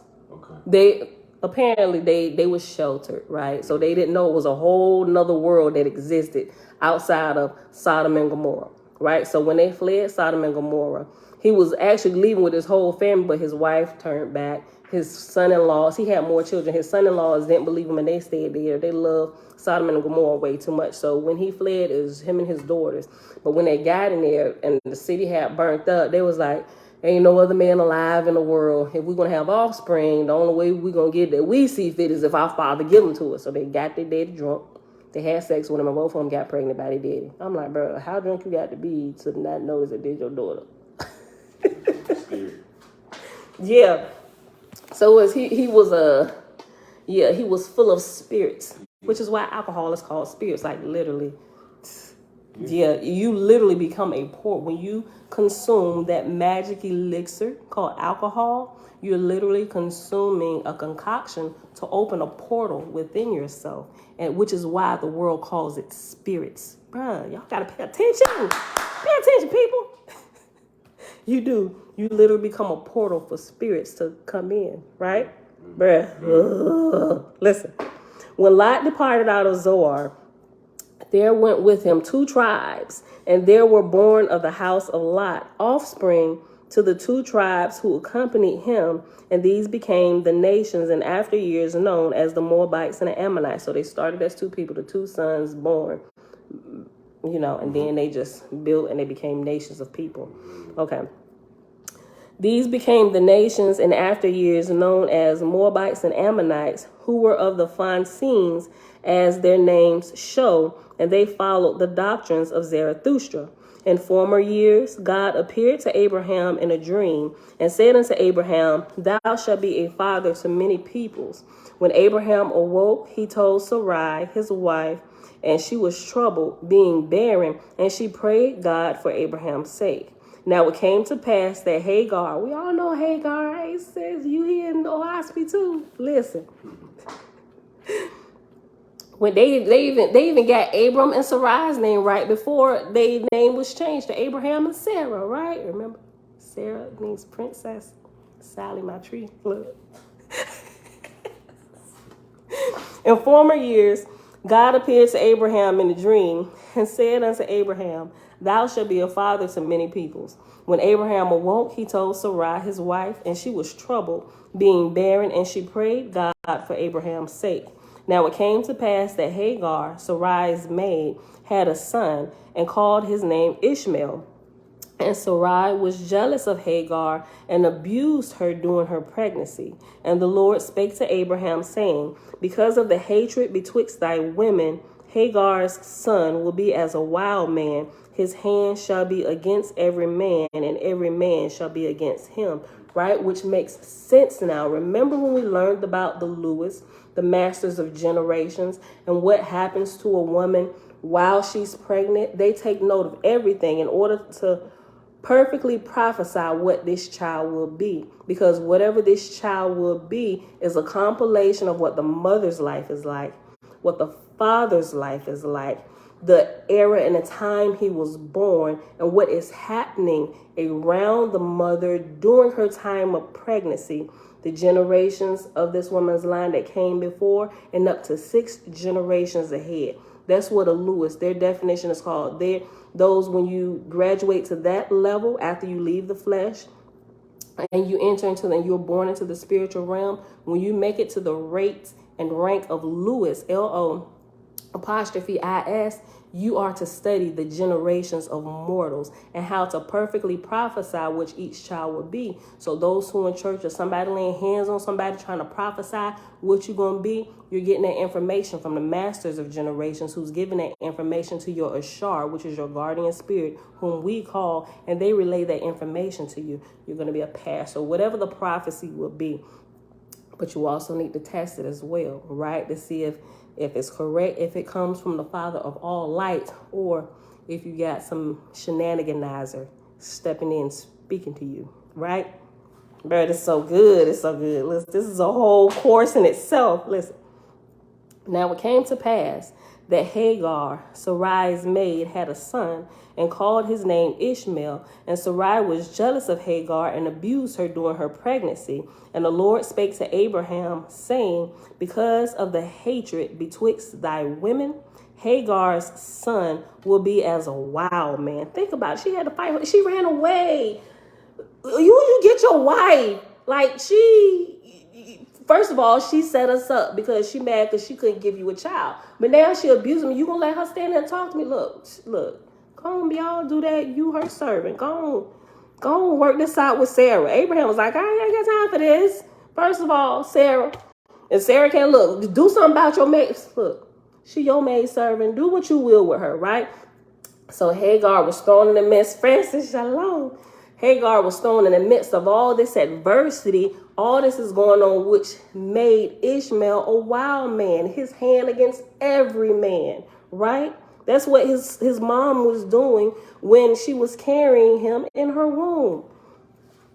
Okay, I'm going to keep going this time, y'all. This is my 15th time reading verse 5. Now it came to pass that Hagar, Sarai's maid, had a son and called his name Ishmael. And Sarai was jealous of Hagar and abused her during pregnancy. And the Lord spake to Abraham, saying, because of the hatred betwixt thy women, Hagar's son will be as a wild man. His hand shall be against every man, and every man shall be against him. Abraham said, how, O God? And God said, I told thee that thou shouldest be a father of many peoples, and thou told Sarai thy wife. Now Sarai became vain in her desires for offspring, and in her eagerness she opened the door of thy house to Satan, and hence this matter is upon thee. Oh gosh, that just ran chills through my body. Yo, look. I'm gonna read that again. Abraham said, how, O God?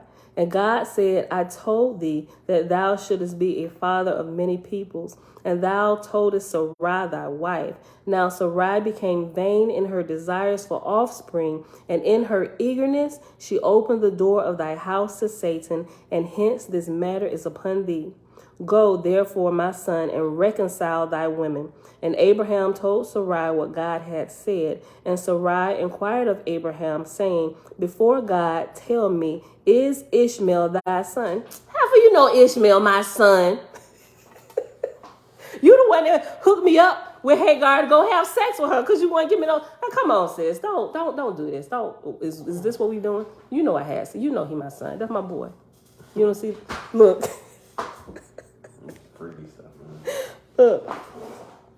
Verse 7. Go therefore, my son, and reconcile thy women. And Abraham told Sarai what God had said. And Sarai inquired of Abraham, saying, Before God, tell me, is Ishmael thy son? And God shall judge betwixt us.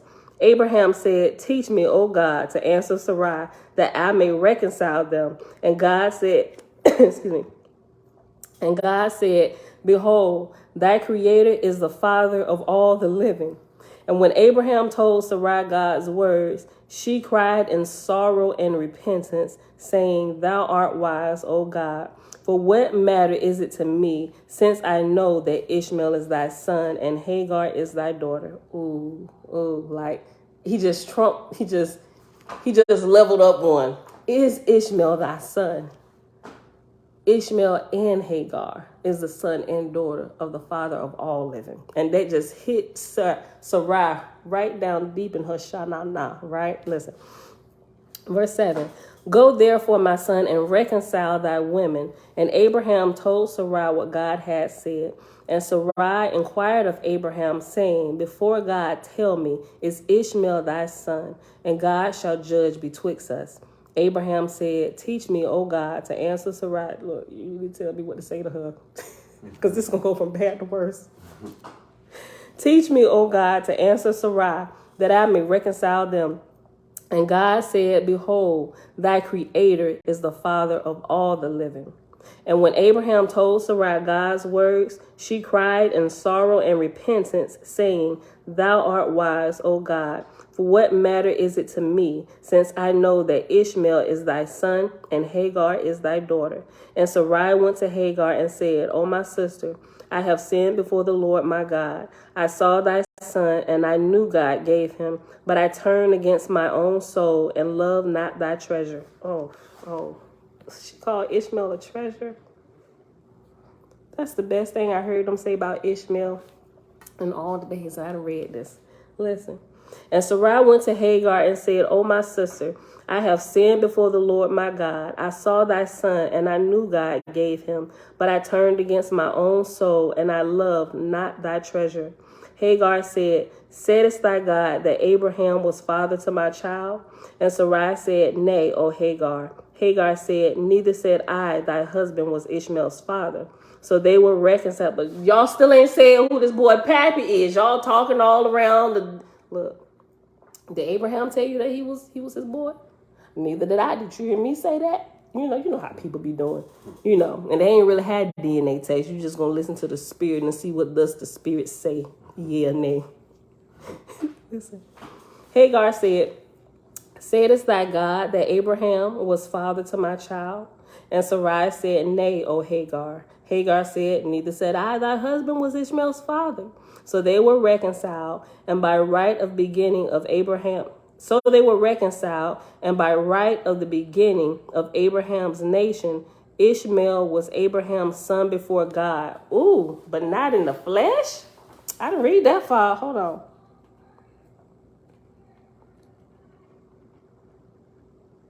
Let me keep reading. Hold on. So maybe Hagar really didn't have, I don't know. Let me keep reading, y'all. I'm just as shocked as y'all are right now. Hold on. We can keep reading. Clearly, I'm lacking information. Let's keep going. Listen. Verse 12. So they were reconciled, and by right of the beginning of Abraham's nation, Ishmael was Abraham's son before God, but not in the flesh. Okay, we can keep reading. Sarai had a son, and he was called Isaac, because he was born of Sarai after she passed the time of childbearing. And when Hagar beheld that Sarai bore a son, Hagar became jealous for Ishmael's sake, and she wept before Abraham. Hagar said, I am an Arabian woman. And Arabian here has reference 6 after it, and reference 6 down at the bottom is Egyptian. I am an Arabian or Egyptian woman, and I left my people for thee. Behold, I am not favored of thy God. Abraham said, Have I not been as a father to thee and thy son? Yea, when all people reviled thee because thou hast a child in maidenhood, laying it on me, I denied it not, nor justified myself before the king's people, suffering these things for God's sake, and thine and thy child's. Oh, Hagar was a hoe. No. Ooh. Okay, so we know, according to from what we know in the Bible, that if you found out to be pregnant and you're not married, you're stoned to death, right? So if she didn't want to die, and Abraham didn't speak, oh yeah. Okay, we're gonna keep reading. Listen, verse 14. And when Hagar beheld that Sarai bore a son, Hagar became jealous for Ishmael's sake, and she wept before Abraham. Hagar said, I am an Arabian woman, or Egyptian woman, and I left my people for thee. Behold, I am not favored of thy God. Abraham said, have I not been as a father to thee and thy son? Yea, when all the people reviled thee because thou hast a child in maidenhood, laying it on me, I denied thee not, nor justified myself before the king's people, suffering these things for God's sake, and thine and thy child's. Complain not then against my house, nor my wife, nor my son Isaac. All things are of the Creator. And Hagar was pacified for a season, but afterward returned to grief and jealousy, and finally resolved to depart away from Abraham's house. Then said Abraham to Hagar, the matter lieth with thee, and I give thee, according to the custom of the Arabians or the Egyptians, a jug with water and bread and blankets. So Hagar persisted, and Abraham provided her, and she departed, taking Ishmael with her, and she went into Paran and dwelt there. In those days, Arabia was divided into many kingdoms, some having one city and some two, and some as many as 6 cities, and they were constantly at war with one another, and the victors always changed the names of the kingdoms. The largest and most powerful always called itself the Sun Kingdom, after the manner of the Parsians or the Persians, right? And so all of Africa is Arabia, including what they call the Middle East today. That's Northeast Africa. It's a part of Africa. It don't matter that they carved the Suez Canal through it to give it the illusion that it's separate unto itself. It is not. Because if you go down deeper and look at the plates, you will see that the Middle East or Northeast Africa is still a part of the continent of Africa or Arabia. And it tells you here, like, they constantly change the names. Whoever wins, they change the name, which is why they go through all these different names, and not just Africa, all the different places, right? Whoever the victors is, we naming it after us or what we want it to be, right? Listen. In those days, Arabia was divided into many kingdoms, some having one city and some having 2, and some having as many as 6 cities, and they were constantly at war with one another, and the victors always changed the names of the kingdoms. The largest and most powerful always called itself the Sun Kingdom, after the manner of the Parsians or the Persians. In the Sun Kingdom dwelt men and women of learning, and they had tablets and books and maps relating to heaven and earth, which books, maps, and tablets were kept in a library, the summit of which building was used as an oracle for consulting with the spirits called Lords of Heaven, for which purpose a man or woman whose head had been flattened in infancy, which is called Succubus, right? They take that plate and flatten it, and they press it down until it touches the seat of the soul, or what we call the pineal gland, because they realize that by doing that and touching it, you can actually activate the spirit of prophecy and judgment and be able to tap into the spiritual realm ahead of time. Now, if you're just growing, keeping your body clean, that'll naturally happen for you. But they wanted to rush the process, and we're gonna Sargus babies, right? I'm sorry, we're gonna Succubus babies. Sargus is being able to going from spirit creating flesh so you can manifest. Sargus is doing that. Succubus is the plate on the babies of prophesying judgment. Okay, listen. Verse 20. In the Sun Kingdom dwelt men and women of learning, and they had tablets and books and maps relating to heaven and earth, which books, maps, and tablets were kept in a library, the summit of which building was used as an oracle for consulting with the spirits called Lords of Heaven, for which purpose a man or woman whose head had been flattened in infancy, sat by a table covered with sand, whereon the spirits wrote with the finger. And the person so communing with the spirits was called a jinn, A-E apostrophe J-I-N. And the A and the E is merged together. It's like a half A, like A with this. And then this line of the A is not out like this, but it's like standing up for the E. And it's the E, right? So it's like an A with this right here. And the E with the 3 lines coming out of it, right? So, hold on. Now, hold on. I went down too far. And the person so communing with the spirits was called a jinn in the South Arabian language, and was in rank next to the Sun King. Okay, so at Asian, it has reference letter B, right? So we'll go to the letter references, which are found on, did I move it?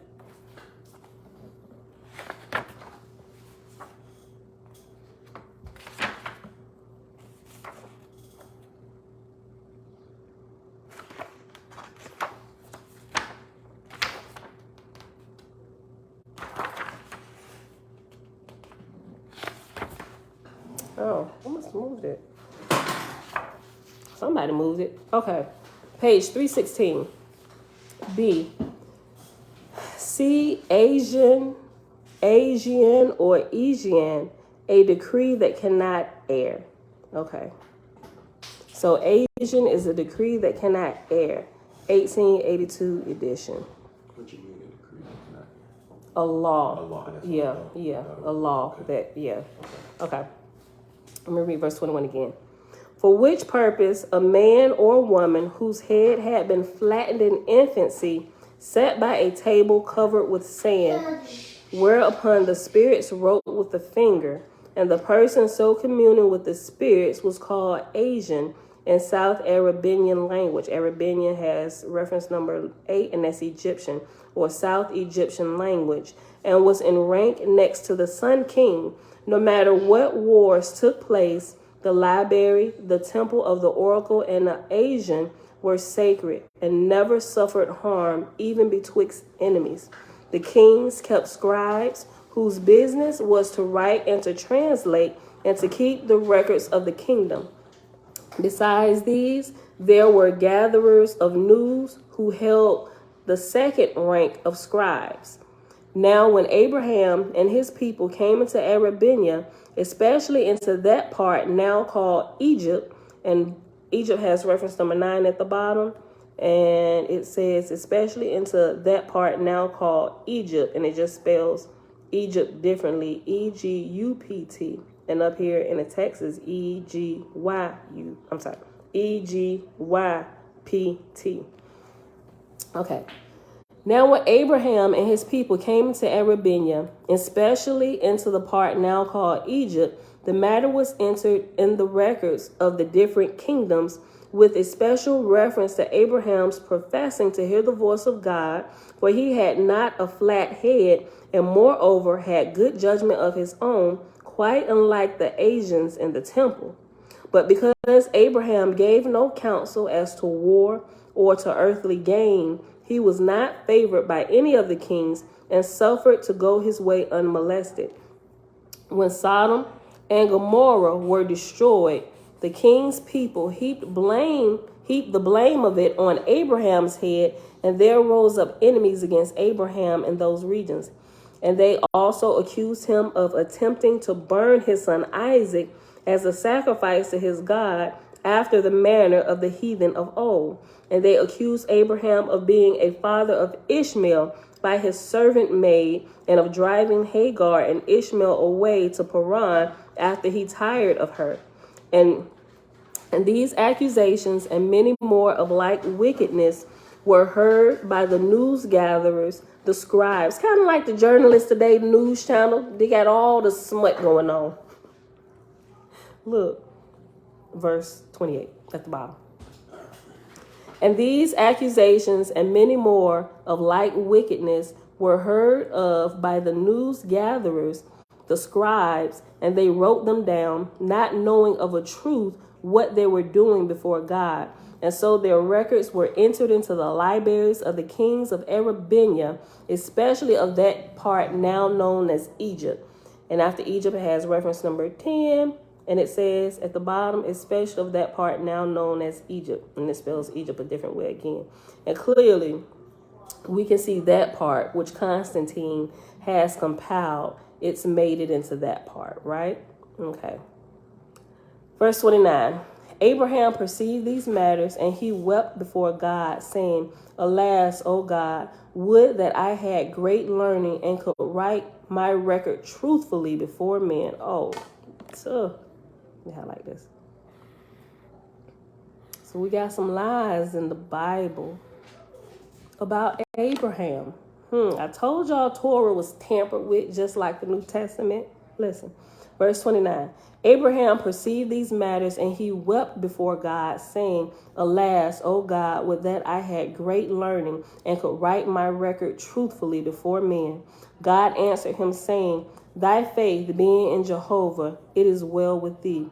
In thousands of years, one Ezra shall send his scribes into these countries to gather news, even as do the kings of this day, and his scribes shall translate from these records with all their errors and falsehoods, and error shall publish the matter as the history of the deliverance, is what we have today, right? He told the truth way back then, and it was published. Like the Holy Bible is what we call the Ezra Bible, right? He said it's going to be translated with all its lies. Bruh. Read verse 30 again. Thy faith being in Jehovah, it is well with thee. In thousands of years, one Ezra shall send his scribes into these countries to gather news, even as do the kings of this day. And his scribes shall translate from these records with all their errors and falsehoods. And Ezra shall publish the matter as the history of the deliverance. Abraham, hearing this of God, bowed his head and wept, saying, Thy will be done. And God comforted him, saying, I am the light and the life. The God of heaven and earth will come afterward and render the records of thy life, which are not dead, but of life everlasting. Since then thy people shall be honored by even that which shall come from their enemies. How much greater will their glory? How much greater will be their glory when God of heaven speaketh for them? Hold on. Let me go back. Verse 32. The God of heaven and earth will come afterward and render the records of thy life, which are not dead, but of life everlasting. Since then thy people shall be honored by even that which shall come from their enemies. How much greater will be their glory when God of heaven speaketh for thee and them. Right, and clearly we can tell that what we're reading now, the Father is speaking for Abraham, and he's being justified, and we finding out the truth of the matter, right? Okay, and that was the end of chapter 11. Where we at? Oh, an hour and 47 minutes.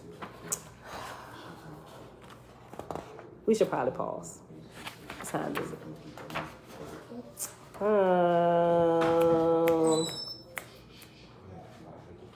Oh, no.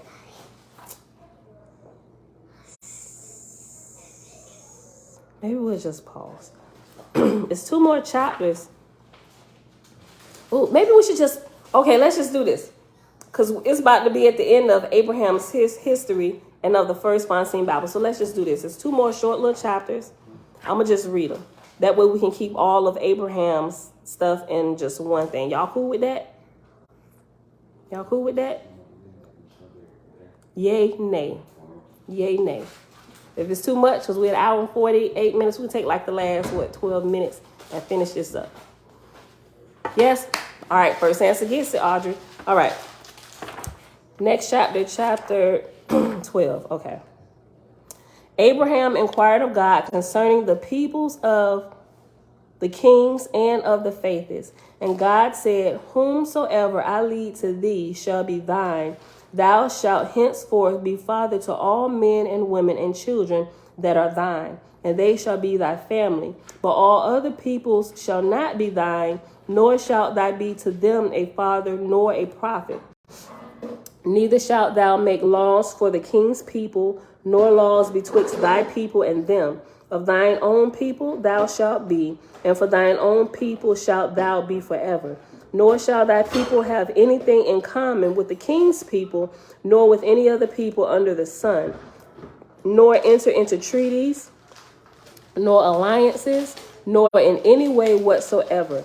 Both thy labor and the labor of thy people are for Jehovah, through the Lord thy God. But touching the intercourse betwixt thine and thy king's people, be circumspect to the value of a fraction in buying and selling, to give the full value. Neither suffer my chosen to accept presents, or otherwise to become or otherwise become obligated to other peoples, for it is the law of thy God. For it shall not be said by the king's people, behold, I made them. For I say unto thee, neither kings nor rich men make the people of thy God. Whosoever would give thee gifts, let him quit his people and come and dwell with my people in person and spirit. I cannot be put off with money and with gifts like a peevish child or a wanton woman. Bruh, come through, great spirit. You better say that. That's how y'all's people are. Listen, look, let me tell you something. That's one of my pet peeves about teaching y'all's people, right? He ain't charging me not a thing to help me understand the truth, and I am not to sell it, right? I'm to give it away just like he gave it to me, right? So that's why I take issue with people taking money, grease my palm for a prophecy, brother. I tell you what thus saith the Lord. You don't get out here, boy. I'm about to take your head clean off if you don't get up out of here. I would have been like JC in the temple, turning over the tables and stuff. Get out of here. Don't you know that my Father's house is a house of prayer and not the house of mergers? Get out of here. Take your chicken dinners. Now you get out of here. Don't send no PayPal, no nothing, no Bitcoins, no Zelle, no whatever they do here on YouTube. I forget whatever. No, you can't send no kind of offers, right? Because I ain't gonna water down because you didn't bribe me and gave me a gift, right? That's how they get the politicians. Oh, bro, you remember we gave you this? Don't pass this law. Pass this. Or you can't say this in your pulpit. When you take that 501c3 status, I know I did taxes for a very long time. And what pastors don't know is, and they should, that by right, as a church or a religious organization, by right, you are 501c3. But when you take that official designation on paper, where you got to report to them three people, the I, the R, and the S, you therefore submit your congregation, your church, under the ruling of the government, under the state. And now you have to abide by, you want the benefits of taking the donations and not paying taxes on them. You can't preach against this in your church. And you can't teach against this in your church, because we will come and take your church. Bro, lock me up. We'll come out. We'll go battle. Meet me at the beach, B. Meet me at the beach. You can have your funky 501c3 status, but you ain't gonna have me water down my message because it makes you a little bit uncomfortable and you want to do this and you want to do that. No, the Father sees you and you gonna pay for that, bruh. Listen, and you deceiving people, taking their money. Listen, read this again. Whosoever would give thee gifts, let him quit his people and come and dwell with my people in person and spirit. I cannot be put off with money and with gifts like a peevish child or a wanton woman. Shall a man say, here are gifts for thy God? He is good. He is a good enough God. But as for my soul, it is too good to give to thee or to thy God. How dare you? Smack them. Taste out your mouth. I was about to say something else. Look. Shall a man say, here are gifts for thy God? He is a good enough God. But as for my soul, it is too good to give thee or thy God. Neither shalt thou suffer thy people to marry with the king's people for the same reason. But whosoever will marry my daughters, let him come and dwell first with my people, proving that he hath forsaken all idolatrous gods for Jehovah's sake. It shall be the same of thy sons. If they desire strange damsels for wives, they shall first bring them to dwell 1 year amongst my chosen. Abraham inquired concerning government, and God said unto Abraham, to teach people to dwell together in peace, order, harmony, and love, being disciplined to these, what more is required? Government belongeth to the king's people. Abraham said, that I have spoken before thee, O God. Teach thou me, for I am as one in the dark cellar groping about. Behold, my people are unlearned. God said, who is learned? I say unto thee, he who knoweth the stars and the rocks and mountains, valleys and all that is living and dead, and the tongues of the ancients, knoweth not the Creator, is unlearned. But he that knoweth the Creator is learned indeed. Better is it that thy people dwell in tents under trees, and their children roll on the ground and die not, but grow strong in person and spirit for the glory of the Creator, than to dwell as the king's people in magnificent cities and in lust and death. Before thy God, thy people are a most learned people. If you don't answer her, she keep calling you. Girl, baby. Hey, girl. He hear you.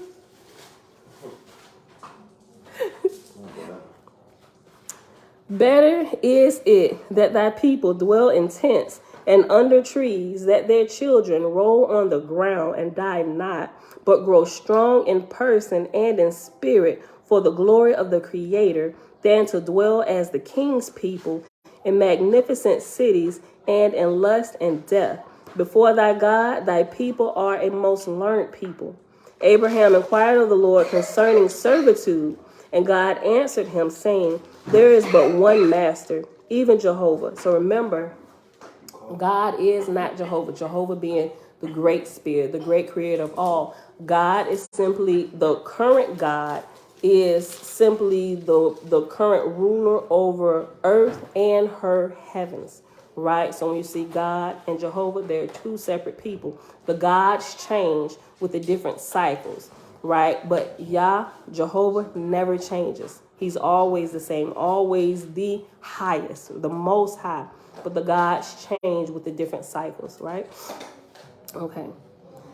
Abraham, verse 12. Abraham inquired of the Lord concerning servitude, and God answered him, saying, there is but one master, even Jehovah. Thy people shall be his servants only, but all people have loves.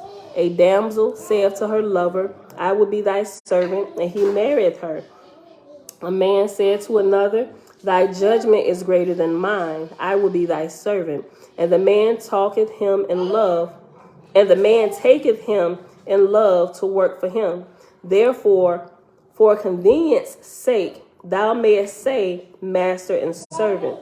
Nevertheless, my chosen shall not, in fact, have either masters or servants, for the one shall not have authority over the other, but by love and free consent. Abraham asked concerning the products of labor. God said unto Abraham, even as I have said of servants and masters, so also it is of the productions that come out of the earth. Nothing belongeth to any man, for all things are mine, saith the Creator. Nevertheless, for convenience sake, thou mayest say, this is his product, or that is such a one's product, but still he holdeth it only by his Creator's consent. Let all men render unto the Creator his creations, for they are Jehovah's. After that, Abraham said, some men grow flax, and some wool, and some corn, but the seasons bring forth not alike unto all. Others spin, and others weave, and others make butter and cheese. And yet this happened also. One man is strong, another is weak, One riseth with the sun and toileth all day. Another sitteth on the bank fishing. Now when the products are brought in, and lo and behold, there are no two that are equal. And God said, every man's matter is betwixt him and his creator. According to diligence and industry, he rewarded them in the end. Let that girl get a strawberry. Oh, you. This is just morning time for you to have your conversation, baby girl. Yeah, be careful now. My grandbabies. Elijah's cutting up strawberries for him. Verse 18. And God said, every man's matter is betwixt him and his creator. According to diligence and industry, he rewarded them in the end. He that perceiveth this knoweth his heavenly Father. He that perceiveth it not dwelleth in darkness. Abraham said, shall the lazy be rebuked, and they that shirk be upbraided? And God said, nay, let all thy people bring their products and cast them before thee, saying, this is my sacrifice unto Jehovah. Distribute thou it. If some bring not anything, neither rebuke them nor pity them. They are the sons and daughters of thy God. And if some decorate themselves with fine raiment or jewels, censure them not. Thy God searcheth their hearts. Abraham asked concerning lands. God said, consider thy God.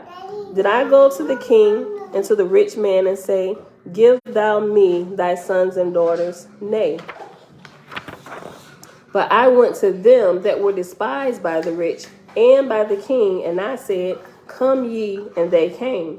And when thou wert come hither, did I say, take thou the king's land or the rich man's? Nay, but I led thee to that which was neglected and waste in the eyes of the kings and people, and said, this is thy inheritance. Which is another thing we should pay attention to in the scriptures, right? When Israel is commanded to go take over different people's land, that is not of God, right? And it tells you here, because he ain't taking nothing from you to give it to such and such, right? He's going to take you to a place that can be called your own. And he's not going to take away from this one to give to you so that they can be without. And he's not going to usurp them so you can come in and take over, right? I have enough land to go around for all my children. I created it. I know how much is there. Everybody's going to get an appropriate portion. Listen. Verse 22. And when thou wert come hither, did I say, take thou the king's lands or the rich man's? Nay, but I led thee to that place which was neglected and waste in the eyes of the king's people, and I said, this is thy inheritance. Sufficient is it for thee and thy people to buy burying places for the dead, which shall not be disturbed. But all other lands neither buy nor sell. And after thy people have improved a place, and a king cometh against thee, saying, either by purchase or by battle I will have this land, thou shalt say, nay, neither by purchase nor by battle shalt thou inherit that which is Jehovah's. But if thou desirest the land, then I will give it to thee without money and without battle. And how many people doing that? Yeah, you want it? Go ahead and take it, bro. We can get something else, right? But that's really how we should be, right? Not that you should let anybody come in and run roughshod all over you, right? But everything that Yah does and he wishes his children to do tends to peace, right? Not just for the betterment of them. It seems like they're getting one up over you. No, it's for the betterment of everybody. Because if they want it, go ahead and give it to them, right? I got something else for you. We'll go somewhere else. Come on, let me show you something nobody knows about. It's really a treasure. You're going to love it.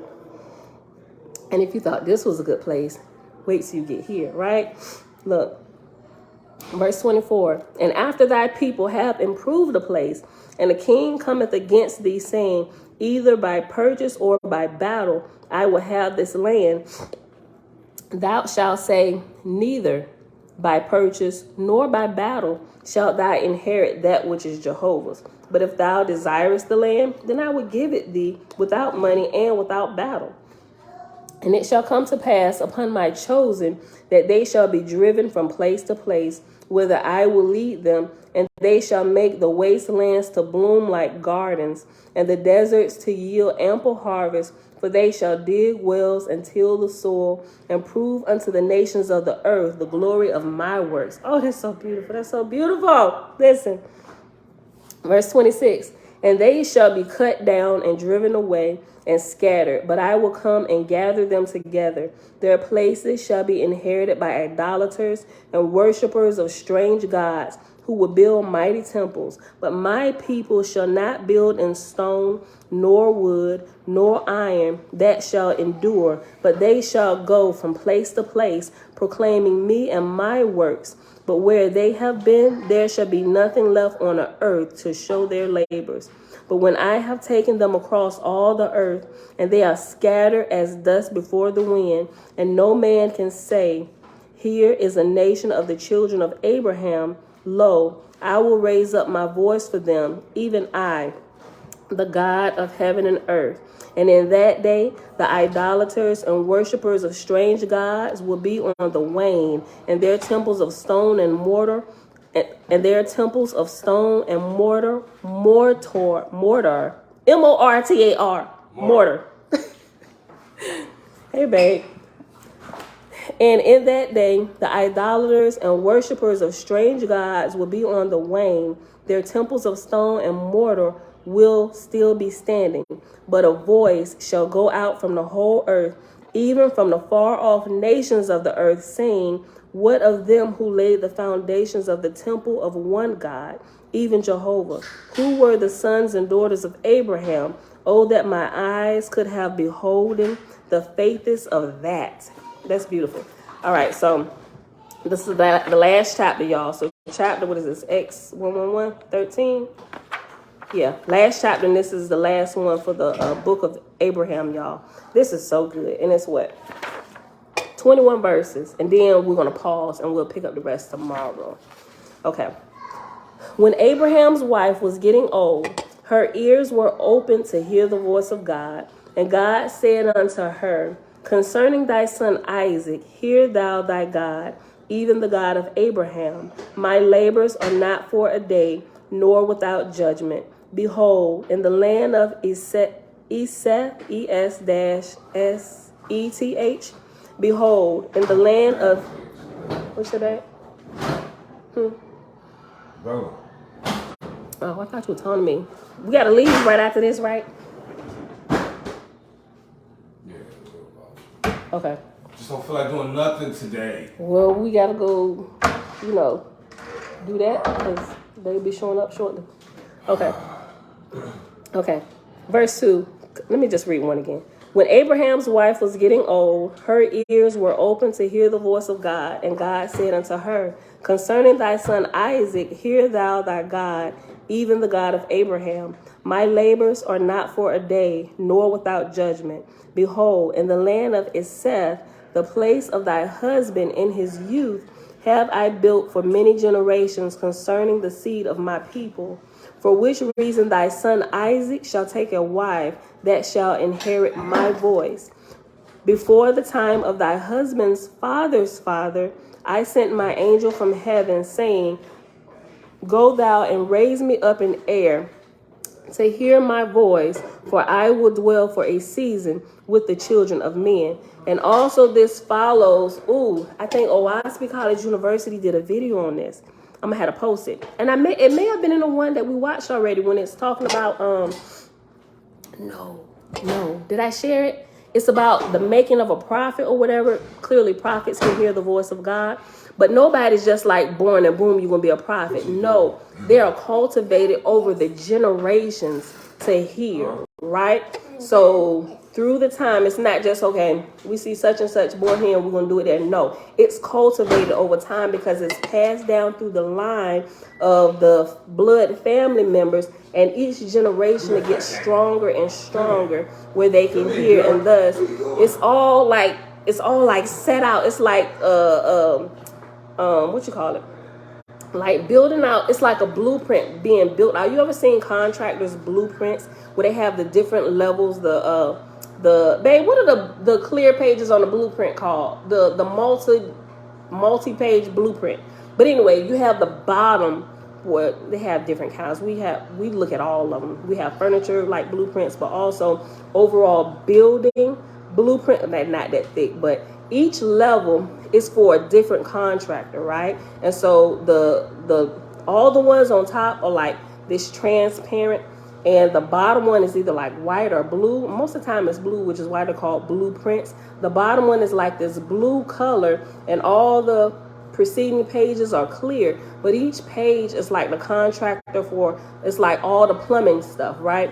So, but each of them you can look and see all the individual plans for what the plumbing is, and then you can see the one for the electricians, all of what they do, and then you can see the one for the furniture and all the different ones. You can see like the landscaping and what they're doing and what they're bringing, and at the bottom is like the base structure and outline of the building and all around.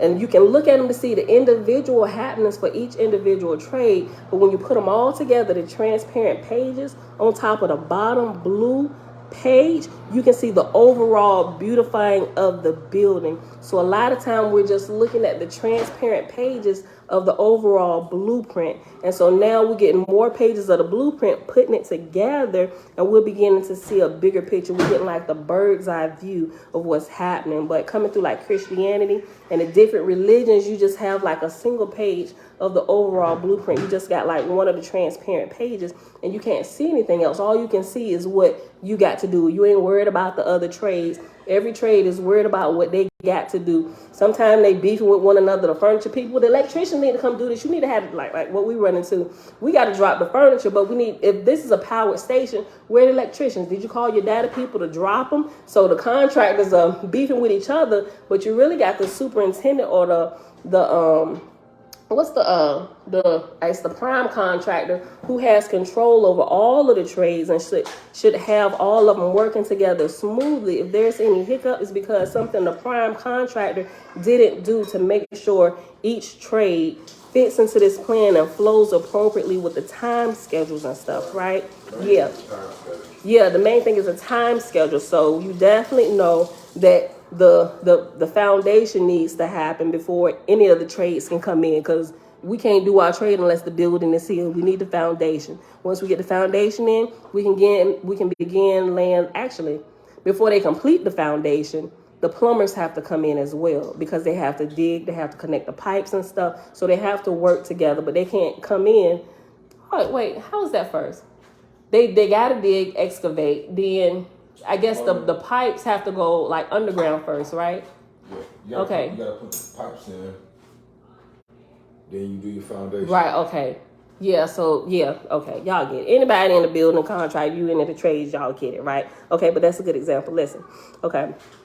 So it's the same process and all that on building a prophet, a true prophet. They're built over generations. There's a foundation that's being laid throughout the generations till we get to this point where, voila, we cut the lights on in the building and electricity is going, right? They're like the finished product of years of building a building. Listen, okay. Verse 3. Behold, in the land of Esau, the place of thy husband in his youth, I have built for many generations concerning the seed of my people, for which reason thy son Isaac shall take a wife that shall inherit my voice. Before the time of thy husband's father's father, I sent my angel from heaven, saying, Go thou and raise me up an heir to hear my voice, for I will dwell for a season with the children of men. And my angel fulfilled his part, and I have come and talked with thee And my angel fulfilled his part, and I have come and talked with thee and with thy husband face to face. And even in like manner can I talk to thy son Isaac, and he can hear me also. And Isaac shall raise up heirs to hear my voice through his wife, to whom she is not to. Read that again. And Isaac shall raise up heirs to my voice through his wife, to whom he is not known in this day. Sarai told Abraham what God had said to her, And so Abraham and Sarai went to the altar which Abraham had built, and they prayed alone. And God came and spake, saying, What would ye? And Abraham said, Concerning our son Isaac's wife. And God said, Because of the blessing of Sarai, thy wife, who hath been upright all her days, I will give her comfort in her old age. So women, it will tend to life for you if you're upright all your days, right? We strive to be upright all our life, right? Aww. I know, right? Baby. You want some good in your life, baby. Look, listen. Verse 7. And Abraham said, Concerning our son Isaac's wife, and God said, Because of the blessing of Sarai, thy wife, who hath been upright all her days, I will give her comfort in her old age. Send thy servant to the land of thy fathers, and I will send my angel with thy servant, and he shall come to a maiden who shall be Isaac's wife. Like, I'm so serious we're going to do this, like, because we got to pick our children. Like, I ain't going to say we got to pick, but I'm just saying, Father, who is supposed to be their wives, right? Because we can't have no shenanigans going on. There's too many going on right now. We don't need to run into this issue again. And as well as Bella, she's the last. As of right now, I'm saying she's the last of my loins. My husband not loins, right? So it's like, what do you call it? Who's last? I said as of today, I'm saying. Oh, I mean, but that could change tomorrow. There you go, you better talk, girl. Look, but I'm saying as of today, Bella is the last child of our loins, as of today, He really is trying to have another, but I'm like, babe, there are no more girls coming, right? I said, you can't get all this power has to be condensed into one, which is why she came last. After all the line of men, right? She got to be raised up with all these dudes and all this raw manpower, right? And she's the prettiest thing ever. I'm just like, this girl come out the womb acting like a princess. Like, I didn't really teach her this because, with all the boys, like, bang, bang, shoot 'em up, wrestling WWF, and here she come, prissy, everything, doll houses, and just all of this, right? So I'm like, yeah, she queen bee in training, right? So just like this house full of men, there's one queen bee, right? And even the males that come in, the males go out to mate with other queens, right? Our baby girl is a queen in the making, right? Surrounded in a hive. So we're going to feed her all the royal jelly, right? Because that's how queen bees are developed. Royal jelly. Y'all get it. Go study the life of bees. Okay, let me finish this so we can be done. We got a few more verses. Listen. Verse 7. And Abraham said, excuse me. And Abraham said, concerning our son Isaac's wife, and God said, because of the blessing of Sarai, thy wife, who hath been upright all her days, I will give her comfort in her old age. Send thy servant to the land of thy fathers, and I will send my angel with thy servant, and he shall come to a maiden who shall be Isaac's wife. So Abraham called his servant, who was overseer over his goods, and he said to him, equip thyself with camels and asses, and with servants and with jewels, and I will give thee, and go thou to Syria, the land of my fathers, and bring a damsel hither, who shall be Isaac's wife. The overseer said unto Abraham, alas me, how shall thy servant choose a wife for thy son? Or if choosing, how shall he induce her to come so far? Abraham said, that which God hath commanded of me, I have told thee, save that God saith, my angel shall go with thy servant, and he shall not err. So the servant of Abraham, in fear and trembling, equipped himself with 10 camels and 20 asses, and with 30 servants, taking presents and goods, and departed. And the journey occupied 22 days. And all the while the overseer reasoned upon that which he should say, for he had misgivings that he was on a fool's errand. Nevertheless, he prayed to God that he might do his own part wisely.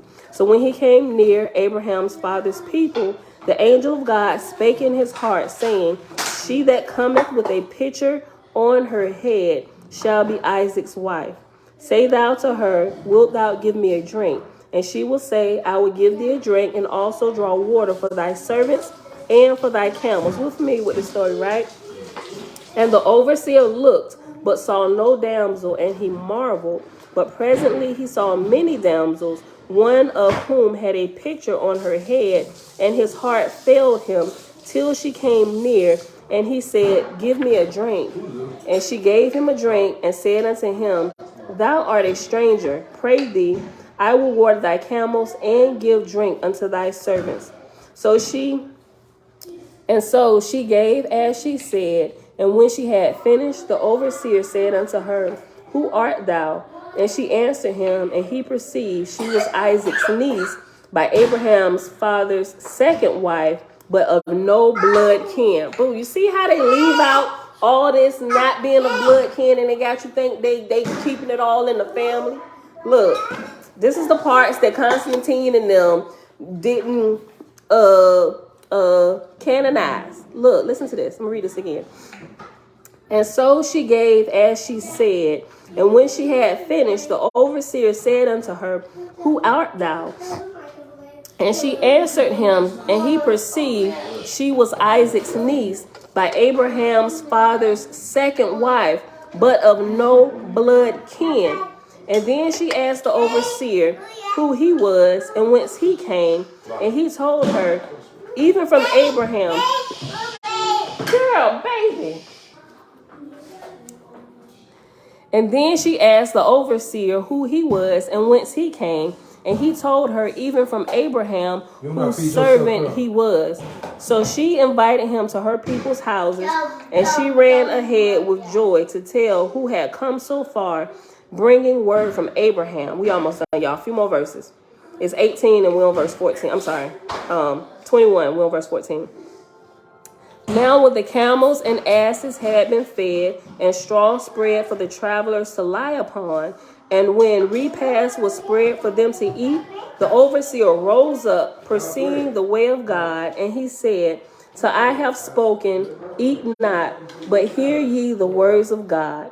So he related the object of his visit as commanded by God, and in reference to the angel of God, the words that came to him. And when he had finished, the power of God came upon the damsel, whose name was Rebekah. And she rose up and spake, saying, Isaac shall be my husband, and I shall be his wife, for I know this matter is of God. So it came to pass after some days, Rebekah departed from her people, and by her faith in God came to Abraham's home, and Isaac took her to wife. And Sarai rejoiced before God because of the light of his kingdom through Abraham's heirs. And God said unto Abraham, Divide thou thy people into families of tens, and families of hundreds, and families of thousands, and give to each family one rabbah, and yet to all of them together one chief rabbah. And make thou thy will, and appoint thy son Isaac and his heirs by his wife Rebekah to be thy successor, that my voice may remain with my chosen. And Abraham made his will, and did in all things as God commanded. And he further made the rabbah officers in the rights of Emeth-the-Chava, and communicated to them the sacred name of the Creator, Eoeh, and the plans of the upper and lower heavens, the dominion of God and the dominion of Satan, which were kept secret with the rabbah.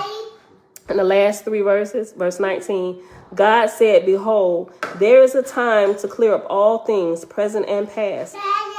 Where Abraham... James, get in here. Daddy. You don't answer this, boy. Come downstairs. I just told you to the table to eat. God said, Behold, there is a time to clear up all things, present and past. Where Abraham father to Hagar's son Ishmael, and had been true to the law of sacrifice amongst the heathen, then Ishmael, being firstborn, would have been chosen for the burnt offering. In which matter the Ezra Bible is shown. Listen to this. Listen to this, y'all. Listen to this. I'm going to read verse 19 again. Bruh. God said, behold, there is a time to clear up all things, present and past, where Abraham fathered to Hagar's son, Ishmael, and had he been true to the law of sacrifice amongst the heathen, then Ishmael, being firstborn, would have been chosen for the burnt offering, in which matter the Ezra Bible is shown to be false before Jehovah in regard to Abraham and Ishmael and Isaac and the burnt offering also. Bruh, listen. And that we figured out through the years by keep searching and searching and searching, like, what in the world? Listen, in which matter the Ezra Bible, which we call the Holy Bible today, listen, in which matter the Ezra Bible is shown to be false before Jehovah in regard to Abraham and Ishmael and Isaac and the burnt offering also, which words were not my words, nor the words of my angels, but the words of the Egyptian record. And that, my beautiful people, is the end of Abraham's history and the first Fontaine Bible. Jamia, shalom, shalom. All right, y'all. I know this was super long today, but once I saw we only had 2 more chapters to read for the history of Abraham, we had to keep it all in one sitting today. So this was really, really good. I got to go back and listen to this again. We're about to get out of here. Hold on. Hold on. Let me double check something. Linda said something. She said, so if someone has the gift of prophecy and that person's last generation did not have it, is that person a false prophet? I don't think that's necessarily so. Because you can't necessarily say that the last generation didn't have it, especially if it was still in the developing process, because they could have been developing it, but just not shown any fruits of the labor that was being done underground yet, right? So I can't say a seed that I planted in the ground, just because it didn't pop above the ground yet, that it's dead. No, you just can't see it yet. But if we was to be able to uncover the ground and see what the root system looked like, we can see that it's very strong and it's growing and it is a true prophet indeed. You just can't see it yet. So even you can't necessarily say that the last generation didn't have it. It could just be that the roots are still growing deep to make sure that when this seed pops above the ground with that first little seedling, the seed is like, it comes up and then it comes up like this and then it lifts its head. We haven't seen that yet, but oh baby, is he or she strong? That seed is strong and the root system goes deep, right? So I can't necessarily say that it's true. Some cases it could be true if it hasn't been being developed, right? So that you just gotta wait a little bit and see. And to see if that's the case, she said if someone has the gift of prophecy and that person last generation did not have it, is that person a false prophet? If you didn't see it the last generation, I would wait to see the current generation and see what type of fruit this particular prophet bears. If it bears the fruit of the Great Spirit and all tends to life, what is being said to help the overall brethren and sisterin, the good of all, then I would say definitely the gift of prophecy was present. You just couldn't see it bearing fruit yet, but it was there and it was strong and it was super strong, especially if the fruit that you see is bearing strong fruit and it's delicious and it's good. Oh yes, it was present. They was just getting ready to come through, right? So yeah. All right. At least from my understanding, that's just, All right. I think that's it. Oahspe. Angel Gabriel equal Muslim God and Angel Luamon Christian God are to blame for this corruption, and they are bound until they clean up the mess. I agree with that. We're going to get to that as well, y'all. We haven't gotten to it yet. Remember, Oahspe College University, he's light years ahead of us, but he be helping us out with tidbits while we're growing. So, but thank you for that. We're gonna get to that part. We haven't gotten to it yet, but I'm gonna go ahead before I expound on that anymore. We're gonna go ahead and end this. But I'm gonna share with you that video that Oahspe College University did about prophets. I think I may have posted it with the angel chart and the spirit ranks and stuff. I may have posted it the other day. Even if I did, I'm going to post it again. It was really, really good. It's only, I think it's about 15, 20 minutes. I don't remember, but it's really good. Take a look at it when you get a chance, y'all. Okay, so with that being said, that is it for today. I'm going to go ahead and roll out of here. Oh, and don't mind my posts. Our Nerf gun war fights. I like to post things with my family, first of all, because y'all see all the shenanigans in the background. You know, so when we do little fun stuff, we like to share that with y'all. You know, that way you can see that we are human people. We you know, like, we're family, and we just do stuff that families do, right? I ain't apologizing. I'm just saying, because some people like, don't put this crap up here. We came to listen to the Bible, and you know, I'm just like, sometimes it's just like I just don't ever want people like to put me up on a pedestal or something. It's like people who go to churches and they find out they think they pastors all this and all that, till they pastors do something like, oh, you do what, pastor? You know, they don't realize that they're human people and they got families there. And although they're like the set person at the time, they're still learning and growing with the people, right? Yeah. You get what you get and get off my page. You ain't gotta watch time. Look, no, so I like to share just because we full of shenanigans anyway, right? We just, you know, if y'all on like Facebook or Instagram, y'all know we're posting that stuff. So, but I just like to share family with y'all because y'all see them in the background. A lot of times y'all hear them, but y'all don't get to see them. So I'll post from time to time some of the action shots. So, but I am gonna post 2 more Nerf war videos today. It's about 5 minutes long. No, about 4 minutes long each. Okay, y'all, but that's it. It is Sunday, July the 10th, 2022, day 155 of year 4 of reading through the books of the law and the prophets, and of the 4-year consecutive day count, day 1173. And today we read all the account about Abraham, and we started on page 275 in the first book of God, and we ended on page 289. All right, y'all. So with that being said, that is it. And I gotta go because my thing is literally say it will sleep soon. So it's about to die. I love y'all. May you continue to grow in peace and wisdom and apply it to your life. And may the Most Holy keep you on the right path, right? Even if you have to take detours to understand certain things that are along your path, you didn't get detoured. It's a part of the learning process. Sometimes you got to go this way to get a little bit more information, a little more educated before you can even understand what you're about to come upon, right? So we've taken many of those side roads and detours and stuff, but it all tends and it comes back together for the overall understanding and the betterment of our growth overall, right? And it's been a fun ride. It's been a fun journey, right? I love y'all. That's it. I see y'all back here tomorrow, 7:15 a.m. Eastern Standard Time. Peace.